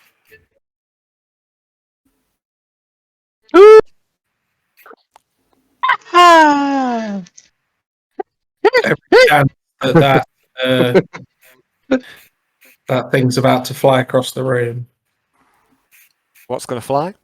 The fiddle. The fiddle. Okay, right. Make a psychic roll, please. I can't hear any music. 1 6. Yeah, I'm waiting to see. Sorry, who can't hear any music? Johnny? Me. Or Dave? I can hear music. I think you missed Eye of the Tiger earlier as well, Dave. I was hoping for a reaction. No, I heard Eye of the Tiger. I was chuckling at that. It's a really good track. I can't believe Brad is about to kill the violin. Music's screwed. Musicator. I mean, it's definitely playing now at the minute. I just don't want you to suffer any more corruption, mate. Just make a roll then, psychic roll. He's you can tell he's getting into the Cotton Eye Joe. Can't I go corruption? Oh, can't I go corruption? WLA. Sorry, what's happening? Are you you going to telekinesis it? Did you say, James? Yeah. You've been here before. Right. Thanks, James. Like, what's the grip like around his violin? You reckon I can precision telekinesis? Turn off the light. He's got it on. He's got it held reasonably well because he has to do a fiddle. I mean, you could just like yank it out of regular kinesis, like telekinesis, I guess. I'll need to check how it works, but I don't think precision telekinesis is necessary here. I think just regular telekinesis would be fine. Yeah, but I want to turn the lights off. Okay, you're not quite sure how to do that. You don't see a light switch. I'll make an awareness test actually, but it's a -20. You're looking for the lights. Oh, you keep drifting back towards Laura. Yeah. So awareness test to see if you can see anything to do with the light switch. Okay, so you did clock a light switch earlier on. You can't see it now from where you are, but you do know where the lights are. They're behind the bar. There's a control panel. You can't see it from your current location, but you did clock it earlier when you went to get a drink, Jan. Okay. Well, I will.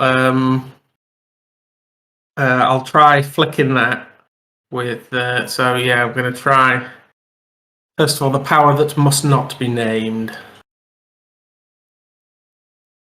Wait. You know that with all his might, John is willing a bloodthirster to come into the room right now. Okay, Lucky goes off. Yep. Okay. Next time. And then what do I? Let me just. What do I need for?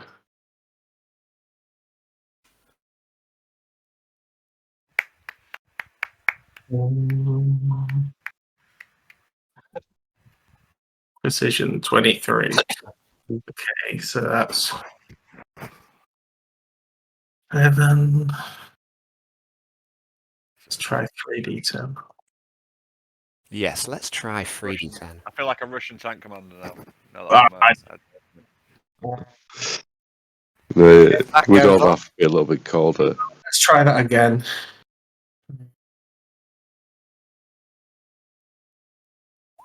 Ah, Goes off. Roll a d100. maybe I should have saved it for. Maybe. Oh, this is actually a good point. Just hold on a sec. So, where are we?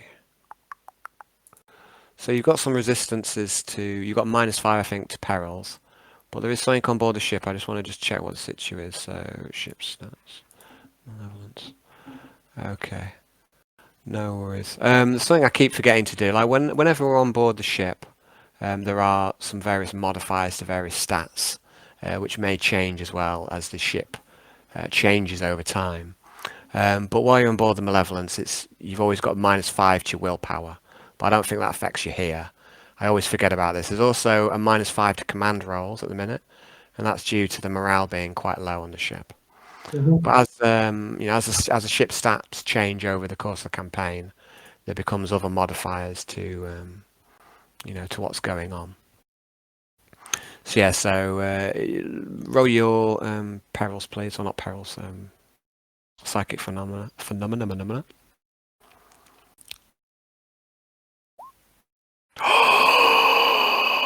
Oh dear, yeah. No, Johnny, why did you will this? Okay, so the lights go out. I'm going to have to stick up for Johnny here. I don't think it's entirely his fault, considering this is about the 4,000th psychic power that James has cast. Oh yeah, I mean, I can't really I fault. said to you before, if you wanted witchery, watch this back. Watch this back. Let me get involved. Okay. Watch this back. You'll hear me say it. That's the perils of the warp. Yarn, you take a corruption point. It's a shame. You've used your fate point already, haven't you? Yeah. You've used your lucky. It's go time to roll a d100. What's a bloodthirsty, Al? Just let me know. Can you tell me so I can will it? Okay, I think you're on a -5 to this roll as well because of your fortress. So that's about as good as it could get. The gibbering. The Psyker screams. The Psyker screams because you got -5 to this. Oh, yeah, minus. Let me just check here. Cat sheet for a sec. Yarn. The gibbering. The gibbering. Last thing you want. -5 to fight psychic phenomena. Okay, so no, it's not -5. Oh no, so it's not Perils of the Warp, it's just psychic phenomena. You've got -5 to. So it's a warp burn. A violent burst of energy from the warp smashes into the Psyker's mind, sending him reeling. He is stunned for 1d5 rounds. Do you want to roll a d5? So you turn out the lights. There is a terrible smashing warp phenomena into your brain. It knocks you out. You fall to the ground. Your tankard falls to the floor. But the song the Cotton Eye Joe carries on. And I would like everyone, please, to make a miasma test. Do I have to make one if I'm unconscious? Yeah, for sure. Brownie, why do you keep giving corruption? No, it's not Brownie this time. This is more Cotton Eye Joe corruption. So, but no, you still need to make a test, James. But you've got quite a lot of modifiers to defend against it. So. Second. Do I get an extra bonus for corruption test? I think so. Yeah. If you check on your character sheet, most of you have plenty of. Versus miasma, is it? You say? Yeah, miasma test. That's willpower plus any relevated modifiers. Okay, so I've got +10, +10, -5. Okay.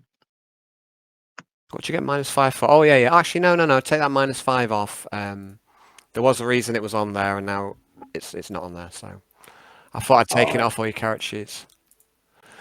So the reason I put that on there was the corruption on board the ship had actually gone up beyond a certain threshold. So there are stats for all these various things on the ship, and one of those is corruption. So at one point, the corruption on board the ship went up to 40, and then it's actually come back down to 38. The reason it's come back down to 38 is what Yarn's been doing. So Yarn's actions sequestering the prescribed items have lowered the corruption on board the ship, and that's why that modifier is no longer there. So everyone's fine so far. Alexa, you gain 1 corruption point, please.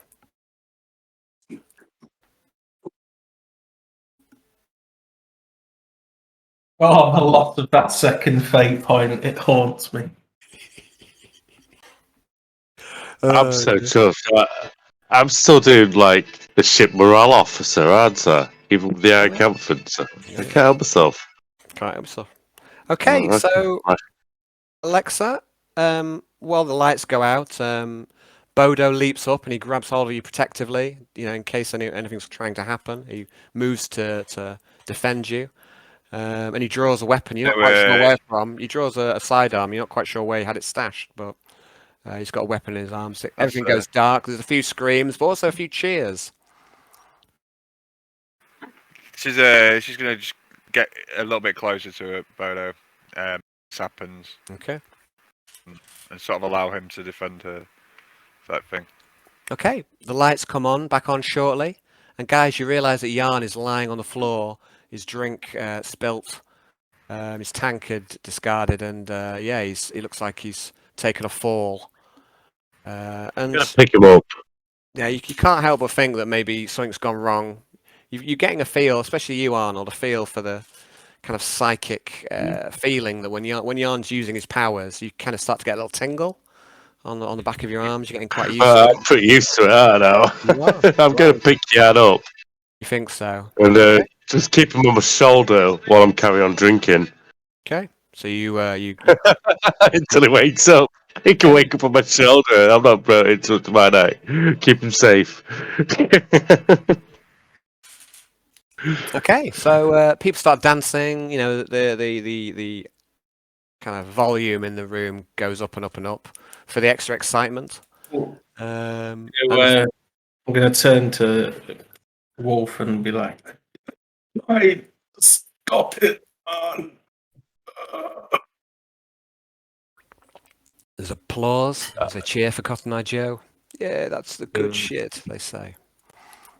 I'm just gonna pick Yarn up and put him down in front of me like I would a little kid. Go, you passed out on the floor. Your man. Okay. Billy Cobb rejoins his table. There's now Arnold, Yarn, and Quintius. Oh yes, you headed off, did you? At some point, were you wanting to go and interject with Laura? Was it? I was just gonna make my way over very briefly. Okay. So you head over there. You see Courtney. She seems to be hanging out with Laura tonight, and there's a couple of there's actually 3 gentlemen with them. One stormtrooper and a couple of crew. They seem to be having a bit of fun, and you head up, and Laura catches your eye and says, "Oh, Quintius, my God, what's happened to you? And she moves away from these two guys, and she moves up to you and she starts like looking at the injuries that you've taken. What happened? Have you been attacked? Have you told the interrogator? No, it's nothing like that. Nothing at all. It's just, What's happened to your ear? I got hit repeatedly by a man with fists the size of my head. But don't worry, it was all intentional. I've been trying to learn to be, more useful in a fight because I keep getting into fights, and it's not really my thing. So I thought I best learn. Has she got a drink in her hand, Al? She does, yes. I mean, you think she might be on its way out, or rather, the drink might be on its way out, rather. As I'm saying this, I'm going to pull my hip flask out, unscrew the top, and go, top up. Goes, oh, thank you, Quintius. And she smiles, and you see that you get some kind of side eye. There's a stormtrooper who she was talking to, who seems to be giving you a bit of side eye from behind her. Okay, I'm going to pop her drink up and neck a shot myself. Okay, make a cruise test, please. I have carouse now as well. Oh, very good. And Laura says to you, she drinks, says, so what do you think of these swamp dwellers we brought on board? Met quite a few of them down on the planet. Some of them are all right. Some of them are a little bit, well, swamp dwellery. Okay, this drink actually makes you feel better because it takes off the edge of a bit of the beating you've had today. But you don't feel really drunk. You just feel better for the drink. It's just taking away some of the aches and pains and easing it out a little bit. And she says, what does she say? So she says, well, I've had some to-doings with them, overseeing all these trade purchases that you made. I think they're a charming lot, but I do wonder whether the rest of the crew will take to them. Give them time. They'll come round to liking them. Jeeves is most useful. He's been absolutely spiffing so far. Oh yes, he's quite useful. Makes himself quite useful, doesn't he? He does, yes. He's got a good knack of just going balls in, if you'll pardon the expression. Really, getting down to the nitty-gritty and getting things done that need to be done. Speaking of getting things done that need to be done, I've had a bit of an idea. Oh yes. Well, I was just about to say, I saw Jeeves not too long ago. He came rushing up to my bedroom door. Looked like he'd run a marathon. He said he needed a fine dress in a hurry. Did he now? I'm going to point across the bar at Alexa. Yeah, and she looks over, she smiles and goes, yes, it rather suits her, don't you think? Yeah, she looks and it does. doesn't she? I think she's going to eat Bodo alive if you ask me, but... She probably will. She's that sort of woman.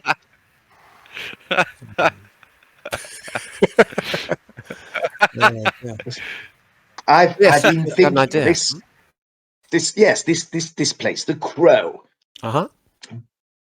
Do you think it would be a worthwhile endeavor? Because I've started to notice that there's a little bit of a morale problem aboard the ship. We all know about it. Yes. And my friend Arnolds over there, he's been working on it from his angle. Well, I've been thinking perhaps we should organize a little private shindig for our work colleagues within our trade department, so to speak. And I was wondering if we should host it here.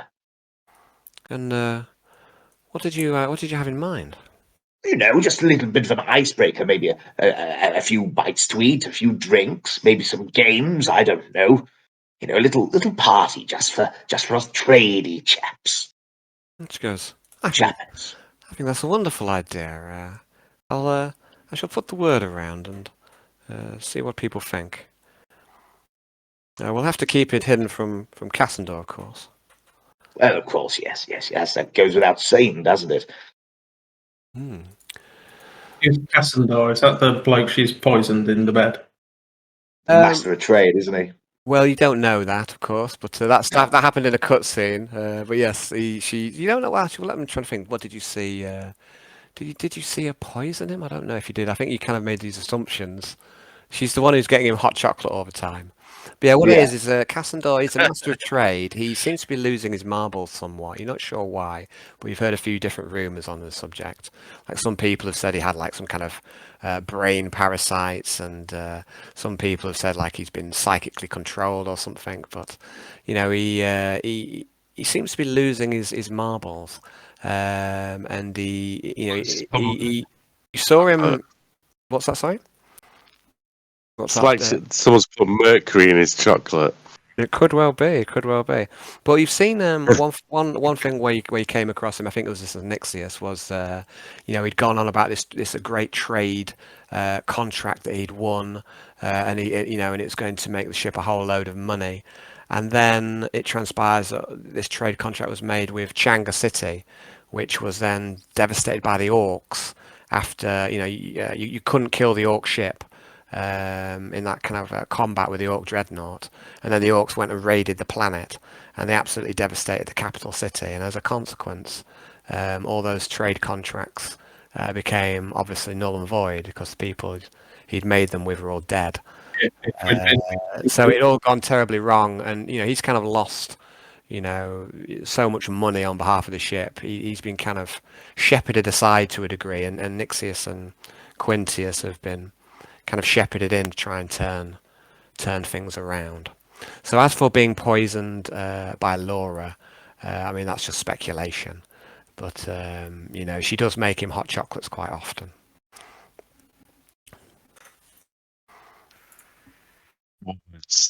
Lord incarnate. Okay. Well, I'll tell you what. I've got. She's the main bad guy. I will not have you cast dispersions on my blessed Laura. You shut your fucking mouth. I'm not here. Sorry. Don't say that voice in your mind.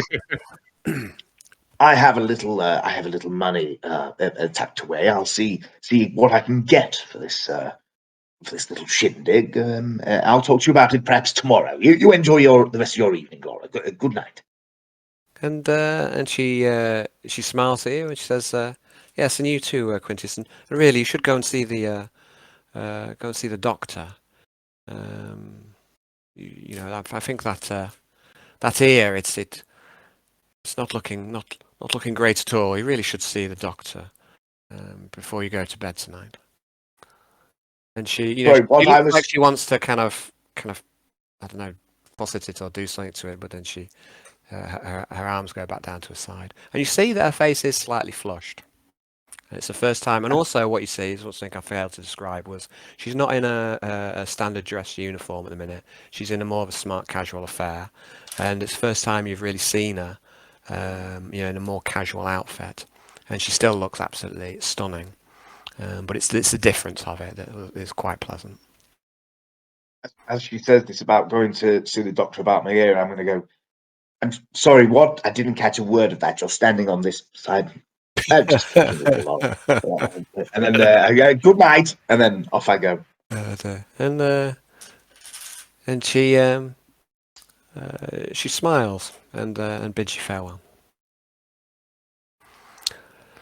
Okay, guys. So I'm wanting to move things on a little bit now. If you want to carry on roleplaying, that's fine. But there's if you want to kind of move on towards heading off and going on to the next day 4 of power play, we can do that as well. Let's do it. If you want to stay here and carry on roleplaying, that's fine as well. But I've kind of done the bits that I'd like to do at the moment. But if there's anything else you want to do let me know. Oh, we've done on this day power play the. Well, no, as in most people have done power play 3.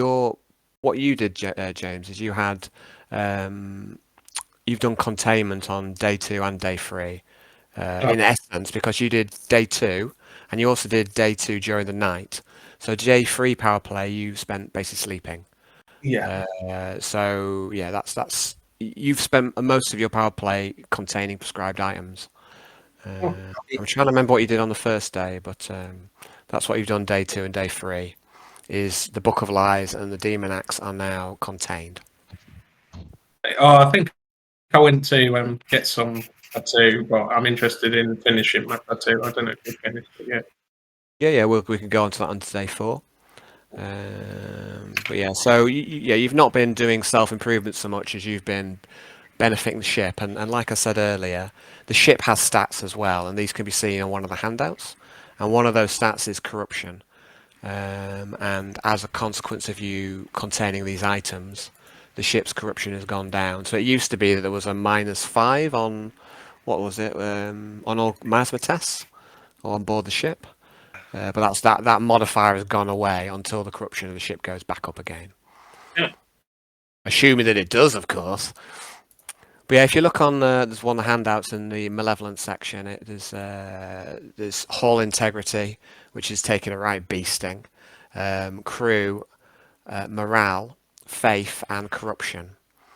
Most of these stats are going down over time, but some of them are going back up. And every session, if anything happens to modify these ship stats, I put it in there.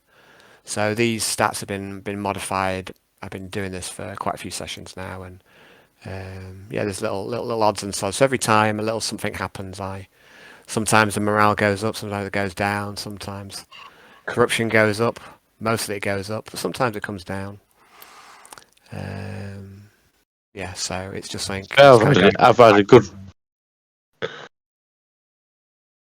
You've had a good what, sir? I've had a good run with Arnie at the moment on this power play stuff. Yeah, you've been doing alright, I think. I didn't think, like say, you didn't have many options compared to some of the other guys. But you've I've run with lots of stuff. Mm-hmm. Great. I found myself my own things to do. It's great for power play. Okay. So guys, are you happy for me to move us along, or is there anything else you'd like to do here? I'll move it along. Okay. Yeah. So, guys, you get back to your room that evening, and you head back. Oh, I wanted to know with Alexa. Actually, it's important to know. I want to know how it's going to end with you and Bodo tonight.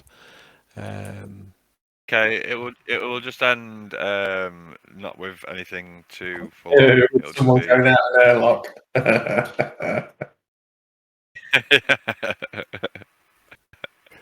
Blew him out of the goddamn airlock.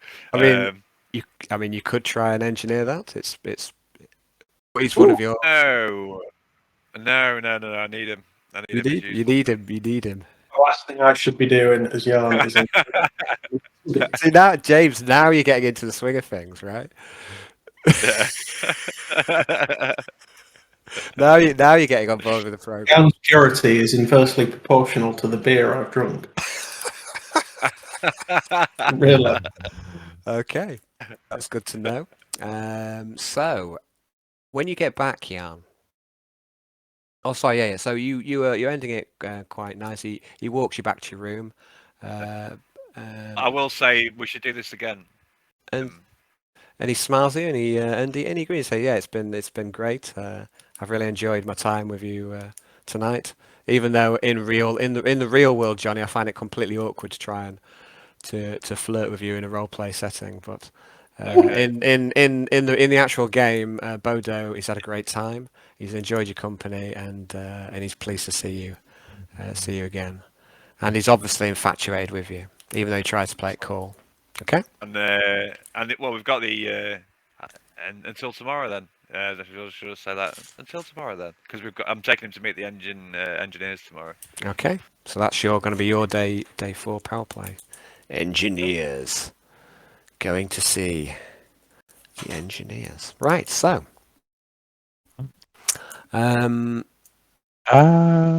Yarn, you mean Quintius? Oh, okay.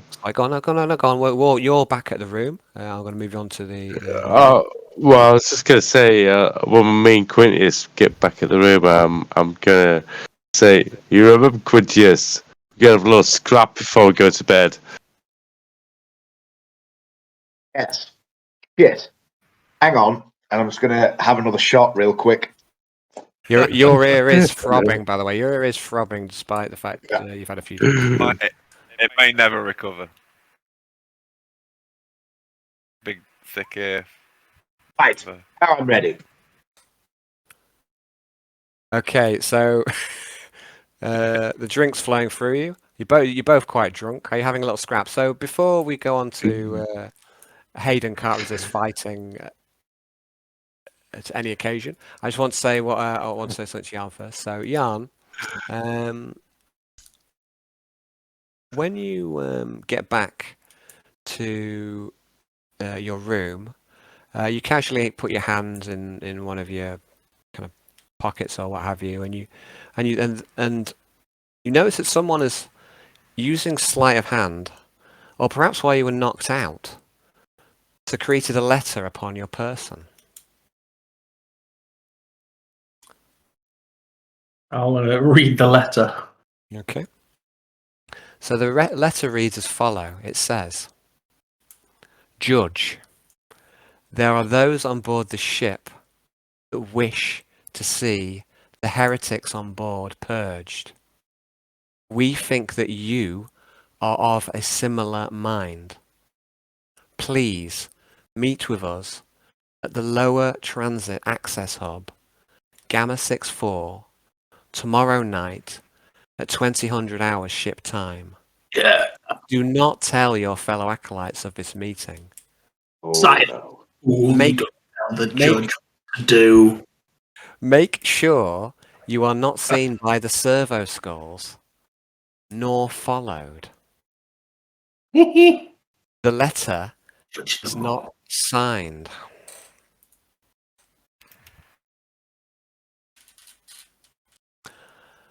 Okay. So anyone else, if they want to make an awareness test, can notice Jan reading. But remember, you're drunk, some of you. So, and if you want to fight, then go ahead and roll initiative. You pair of. Where are they? I'm just going to say to everyone: did anybody see somebody slip this in my pocket? Okay, so you don't need to roll for awareness because Jan's just showing. He's saying, did anyone? He just said that.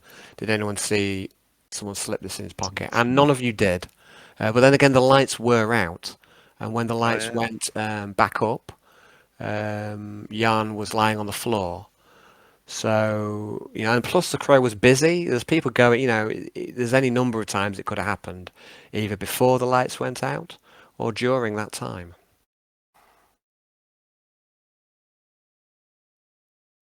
I mean, you were knocked never out saw cold. anyone. Do you have a secret admirer, Jan? Has some lovely young lady been slipping notes in your pocket? What's this Or a secret enemy? I would like to perform a seance now. Figure out anything I can about this the sender of this note. I'm gonna have a wee, and then we can progress. That's a good call. You rolling these psychic power? 12. Oh no, initiative 12 for the combat between me and Quintius. Keep it down, man. Who fights in their quarters? No. This is Fenrisian culture. Quintius wrapped a chair around Arnold's head. I was gonna take it, but I can't. It's a noble culture of noble people. Absolutely. Noble as fuck. As I smash him over the head with the chair, WWF style. So I'll make a toughness test. I'm gonna do it, Dave. Have you failed a drunkenness test, Hayden? I've done it once. I failed one drunkenness test. Yeah, same. But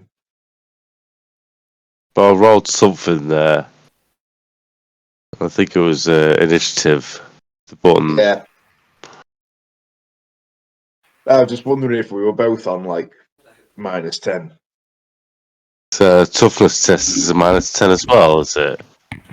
Okay, guys. Well, no, your drunken test goes down each time, doesn't it? Were you going to have a little? That's right. You're going to have a little scrap, were you? Yeah, we are out with Quintius. Apparently so. Okay, jolly good. Well, that'll be a lovely way to finish the game with Quintus taking another beat. I'd like you to roll initiative. I have Already done. Okay, and who's got the initiative? And I'd like to charge and grapple. So grapple. I think grapple's like a full action, isn't it? Yeah, I mean, I'll go on. We'll leave it. I think it's. Yeah, fuck it. Yeah, I think I normally allow that anyway. So go make a Tackle, a jump tackle, like a rugby move. Just try. I can't remember how. I'll go jump tackle. Go ahead and do it. Yes. It doesn't matter. We'll play it fast and loose. Just I'd like you to make a. We'll say a weapon skill attack this time. As you make a grab at him. Pluses or minuses? So we'll just say a straight test for now. Because say you're drunk. you're drunk. It's just, yeah, well, say it's a let's say single attack drunk.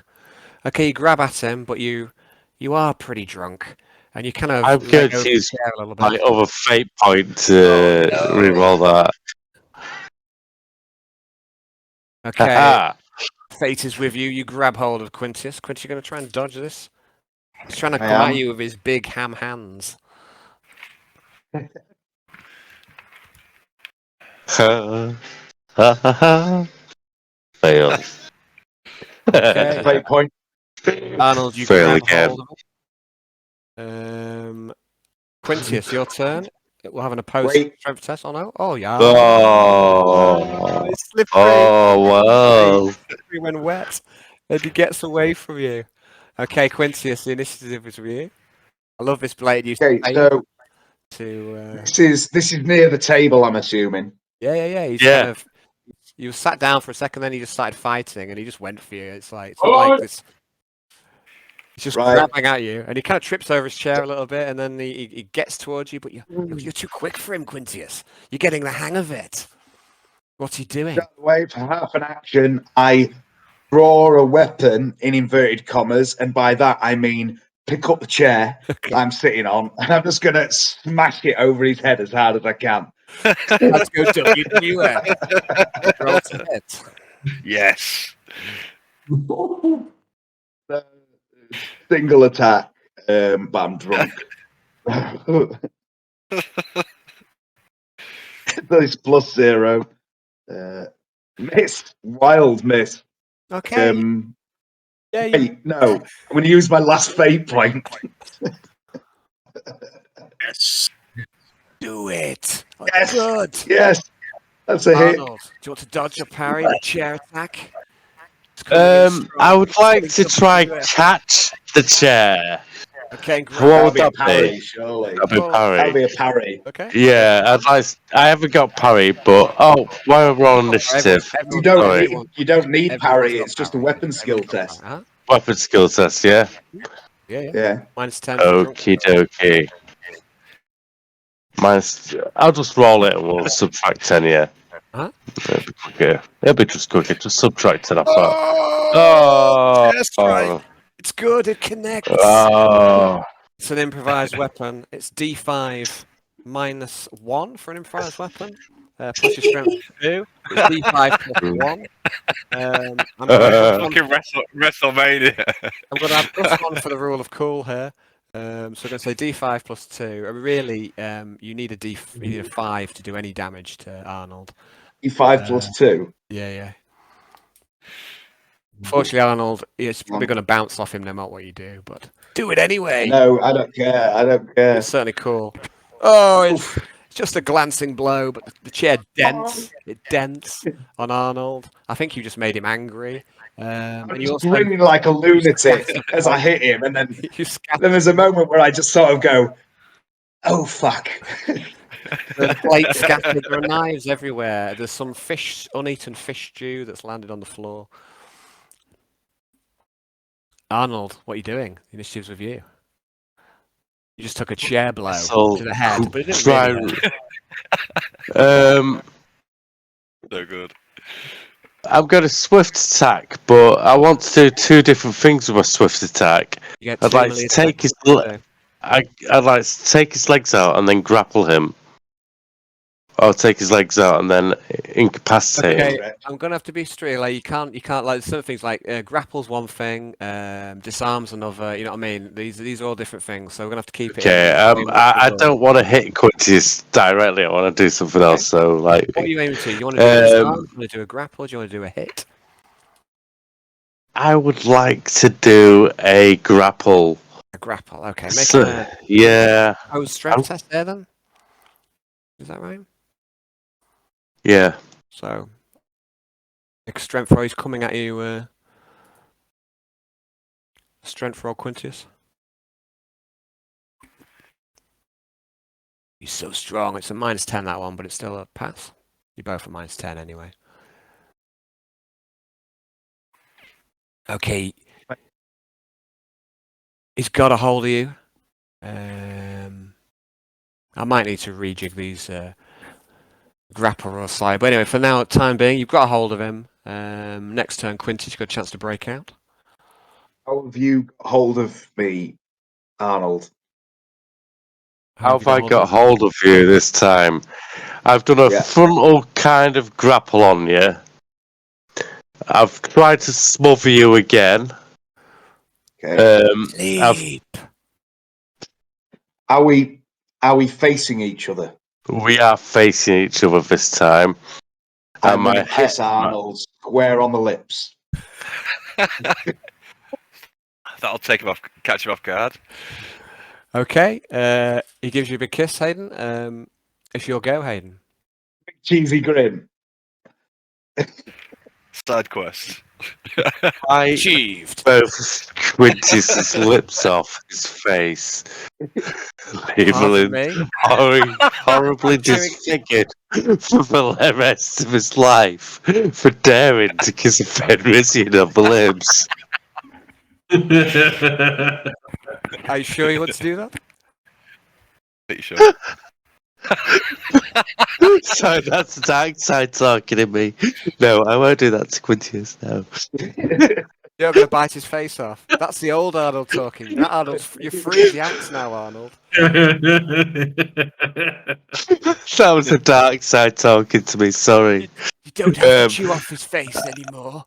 You don't have to take his skull anymore, Arnold. Arnold takes it like a man, releases Quintius and laughs, and offers a drink of clear to him. Okay, good stuff.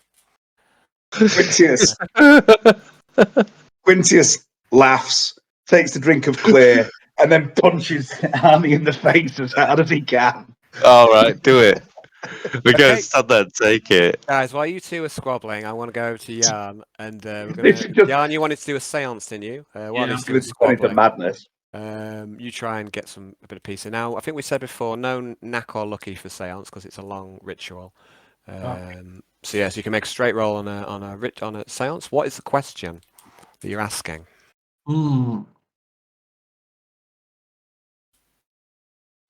What do you ask of the ancestors, Jan? The ancestors' guidance on. Jan sat there like. Oh. And suddenly your seance is disturbed slightly by the smashing of a chair over a human skull. Quintius are just rolling around on the floor, knocking shit out of each other. Cups and saucers and spoons and forks everywhere. Yeah, I'll open one eye, take in the scene, have a little grin, and then close the eye again. You're used to blocking out their nonsense, Jan. What's the question? You seek guidance. What do you seek guidance. Who has sent me this message? Show me them, and if possible, show me where I will meet at location X, where X is what you told me. What? I understand. So, Ocon, just before we go, I love that's not the correct way to my phrase it. gobbledygook. Specifics. We like specifics. That's what he told me. Decipher my word salad. So yeah, as for where they asked to meet you, it's somewhere on the underdecks. You've never been there before, but it's not in a dissimilar ballpark to where you've been down at the Crow. So it's one of the transit hubs, and it's down towards the lower decks, like the underdecks. So it's a more deserted part of the ship. So you do know a little bit about it, even without having gone there before. Yeah, So- it'd be nice just to kind of gain Like a picture view of it. Mhm. yeah. So I'd like you. What's a body style? Can't remember what you call it.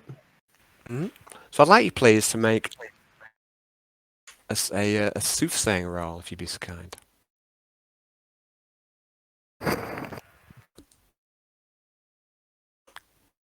Was the note handwritten? Yeah, it was handwritten. Yeah. Can I use the note as a focus for any? Sure. Add a +10 to your roll. Um, You hold the note in front of you, focusing on the specifics of the handwriting, and you try and use that as an in. I could have sworn I was soothsayer, but I guess I am. Could have sworn you got what? I could have sworn I put a point into soothsayer, but I haven't, I guess. You should have. Let me have a look. As in, soothsaying, you've got you get it as standard. It's you got it from level 1. So what are you saying? Yeah, trade soothsaying. Oh, I don't think there's any. Oh no, that's right though. Yeah, because it's fellowship. Mhm. Cool. What's this? Way! Okay, you enter the ritual. There's the you light the herbs. You always feel the connection to the warp and the ancestors is strong on this ship in this part of the expanse, and you ask them who has sent you this note, and you want to know about where they want to meet, and you ask the ancestors, and where all is darkness in your mind, you start to see an image, and you see an image of a man. He seems dressed in the uniform of a gunnery loader, but there's something that obscures his face. It's some kind of mask, and he seems to be talking with some kind of voice distorter. He's trying to defend his disguise. I'll put you onto a little map showing you the location of what it's going to look like where you are. The underdecks rather are dark, lit by these infrared or infralights. It looks very much like any other section of the ship, and you can see this mysterious man. It's just him, but he's dressed in such a fashion that you can't recognize his face. But then your soothsaying pierces through his disguise, and you see his face. It's a nondescript face, a plain face, and you think you'd be able to recognize him again if you saw him on board the ship, this person who wrote the note. But then your vision changes again, and you're somewhere else, and you see a different face, again a face you've seen before, and this is the person behind it all. You see a face dressed in a golden mask. It's Inquisitor Morland Spinebreaker. Thought so. Spinebender. And that, with a crashing and a bang as fists fly again, and the combat goes on, and Yarn sits there in perfect calm, viewing the image of Morland Spinebreaker, planting seeds of rebellion on board the ship. And Alexa, I don't know what you're doing during all this, but probably just you and Jeeves are probably just taking it all in. Who knows? But yeah, while this crashing and banging and fighting, and Yarn is having his vision, I think that is where we shall leave it for tonight. Marvelous. Very good. Thanks everyone. That was great. And Dave, thank you for role playing with me. We had a chance to have some fun there. I especially loved it when you went WWF and there was the chair strike. I really enjoyed that. It was awesome. That was Just great. trying to even the He odds. just bangs on his head, and Arnolds like just gets real angry at that because it does no real damage. so good, so good. Yeah. This is my justification for why I'm going to take the street fighting skill when I next get some XP. Cool. Cool beans. Cool. Yeah, I'm trading Quintius up hard. Well, yeah, School of Hard Knocks, right? Yeah, Quintius is in a full-on ratio now. I'm like his Kato in a Pink Panther movie. I'm going to roleplay as having a perforated right eardrum for some time now as well. Maybe I don't know what the med bay is like in the 41st millennium, but in this millennium, you don't unperforate your eardrum; it's just fucked for life. Alan, psychic surgery. I'm sure. Instead of rolling for disarm, can I have rolled for grapple instead? Because that's what I've been doing, and I quite like the idea of being able to just grapple people and manhandle them. You've already grapple is a skill that everyone has, and you already do it real well. So Well, maybe I can train for next +5 in it or something. Maybe if that's what you want. If you want to focus on grapple, then you can do that. Or you can go for a skill that you've not got, or you can go for a stat. That's up to you. And I don't mind you changing. Have a little think. And in between, I'll have a little think. Actually, yeah. Thank you. There's no need to commit to anything. I don't thank you. A little bit. It's just have a little think, and when you're sure on what you want to go for, we'll retcon it. And I don't mind. These are slow incremental gains towards a goal. It's the point of power play is it should be over many days, and eventually, over those many days, you'll get closer and closer, right?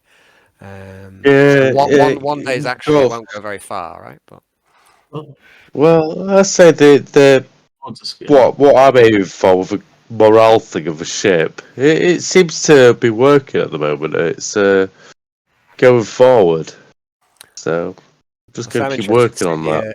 I'm glad you're bringing the Orpheans on board because, that part of me didn't want to leave them behind, which is why I brought them on board the ship. So I figure that what I'm going to do, Alan. What I'm going to do for next game is Andy's got a list of things he wants people to be good at. So it's going to be a test list. So they've all got to run a sort of test, answer the best out of certain set questions, so they get an intelligence and athletic. You're going to start. Yeah. They have to go run between two. And then when they hit certain criteria, they get designated the jobs of whatever their criteria happens at. Cool. Yeah, I think it's a neat idea, and that's an interesting thing to roll with. Is trying to turn the swamp dwellers into something useful for the ship. Well, that's what we're going to do. Brownie. I thought he said interval training. I was going to get them all fucking running from one end of the cargo bay to the other. No, James, we need them to work, not die from exhaustion. It's the same thing in the 41st millennium. Where we can use the bodies to make services. I'm one of the most friendly quests of group morale for the most aggressive character. This is my quest is to get this is my karma for the ship. I'm trying to get all the crew to be working together. That is my personal quest. Now, when you need to dump the axe, Aidan, because now you're humanist again. My it depends. I'm pretty dark. I nearly wanted to bite Dave's lips off his character because I thought it'd be funny for being an actor. Such with the animal spirit. I know. I stopped myself. I didn't have an axe. So my personal quest that I've set and I've been making notes on. It started off as I learned a few weeks back that Laura really likes gossip. So I started to build my own personal side quest based on that. But at the moment, my notes basically say create and spread gossip. I'm Laura that she likes. And so prepare yourself for that. Quintius, and you turn into a were-dandy. gossip. I'm the most gossipy. I'm a gossip monger at the moment. I'm a starter and spreader of rumours. So am I. Have you heard that that big burly gentleman Arnold likes to kiss men?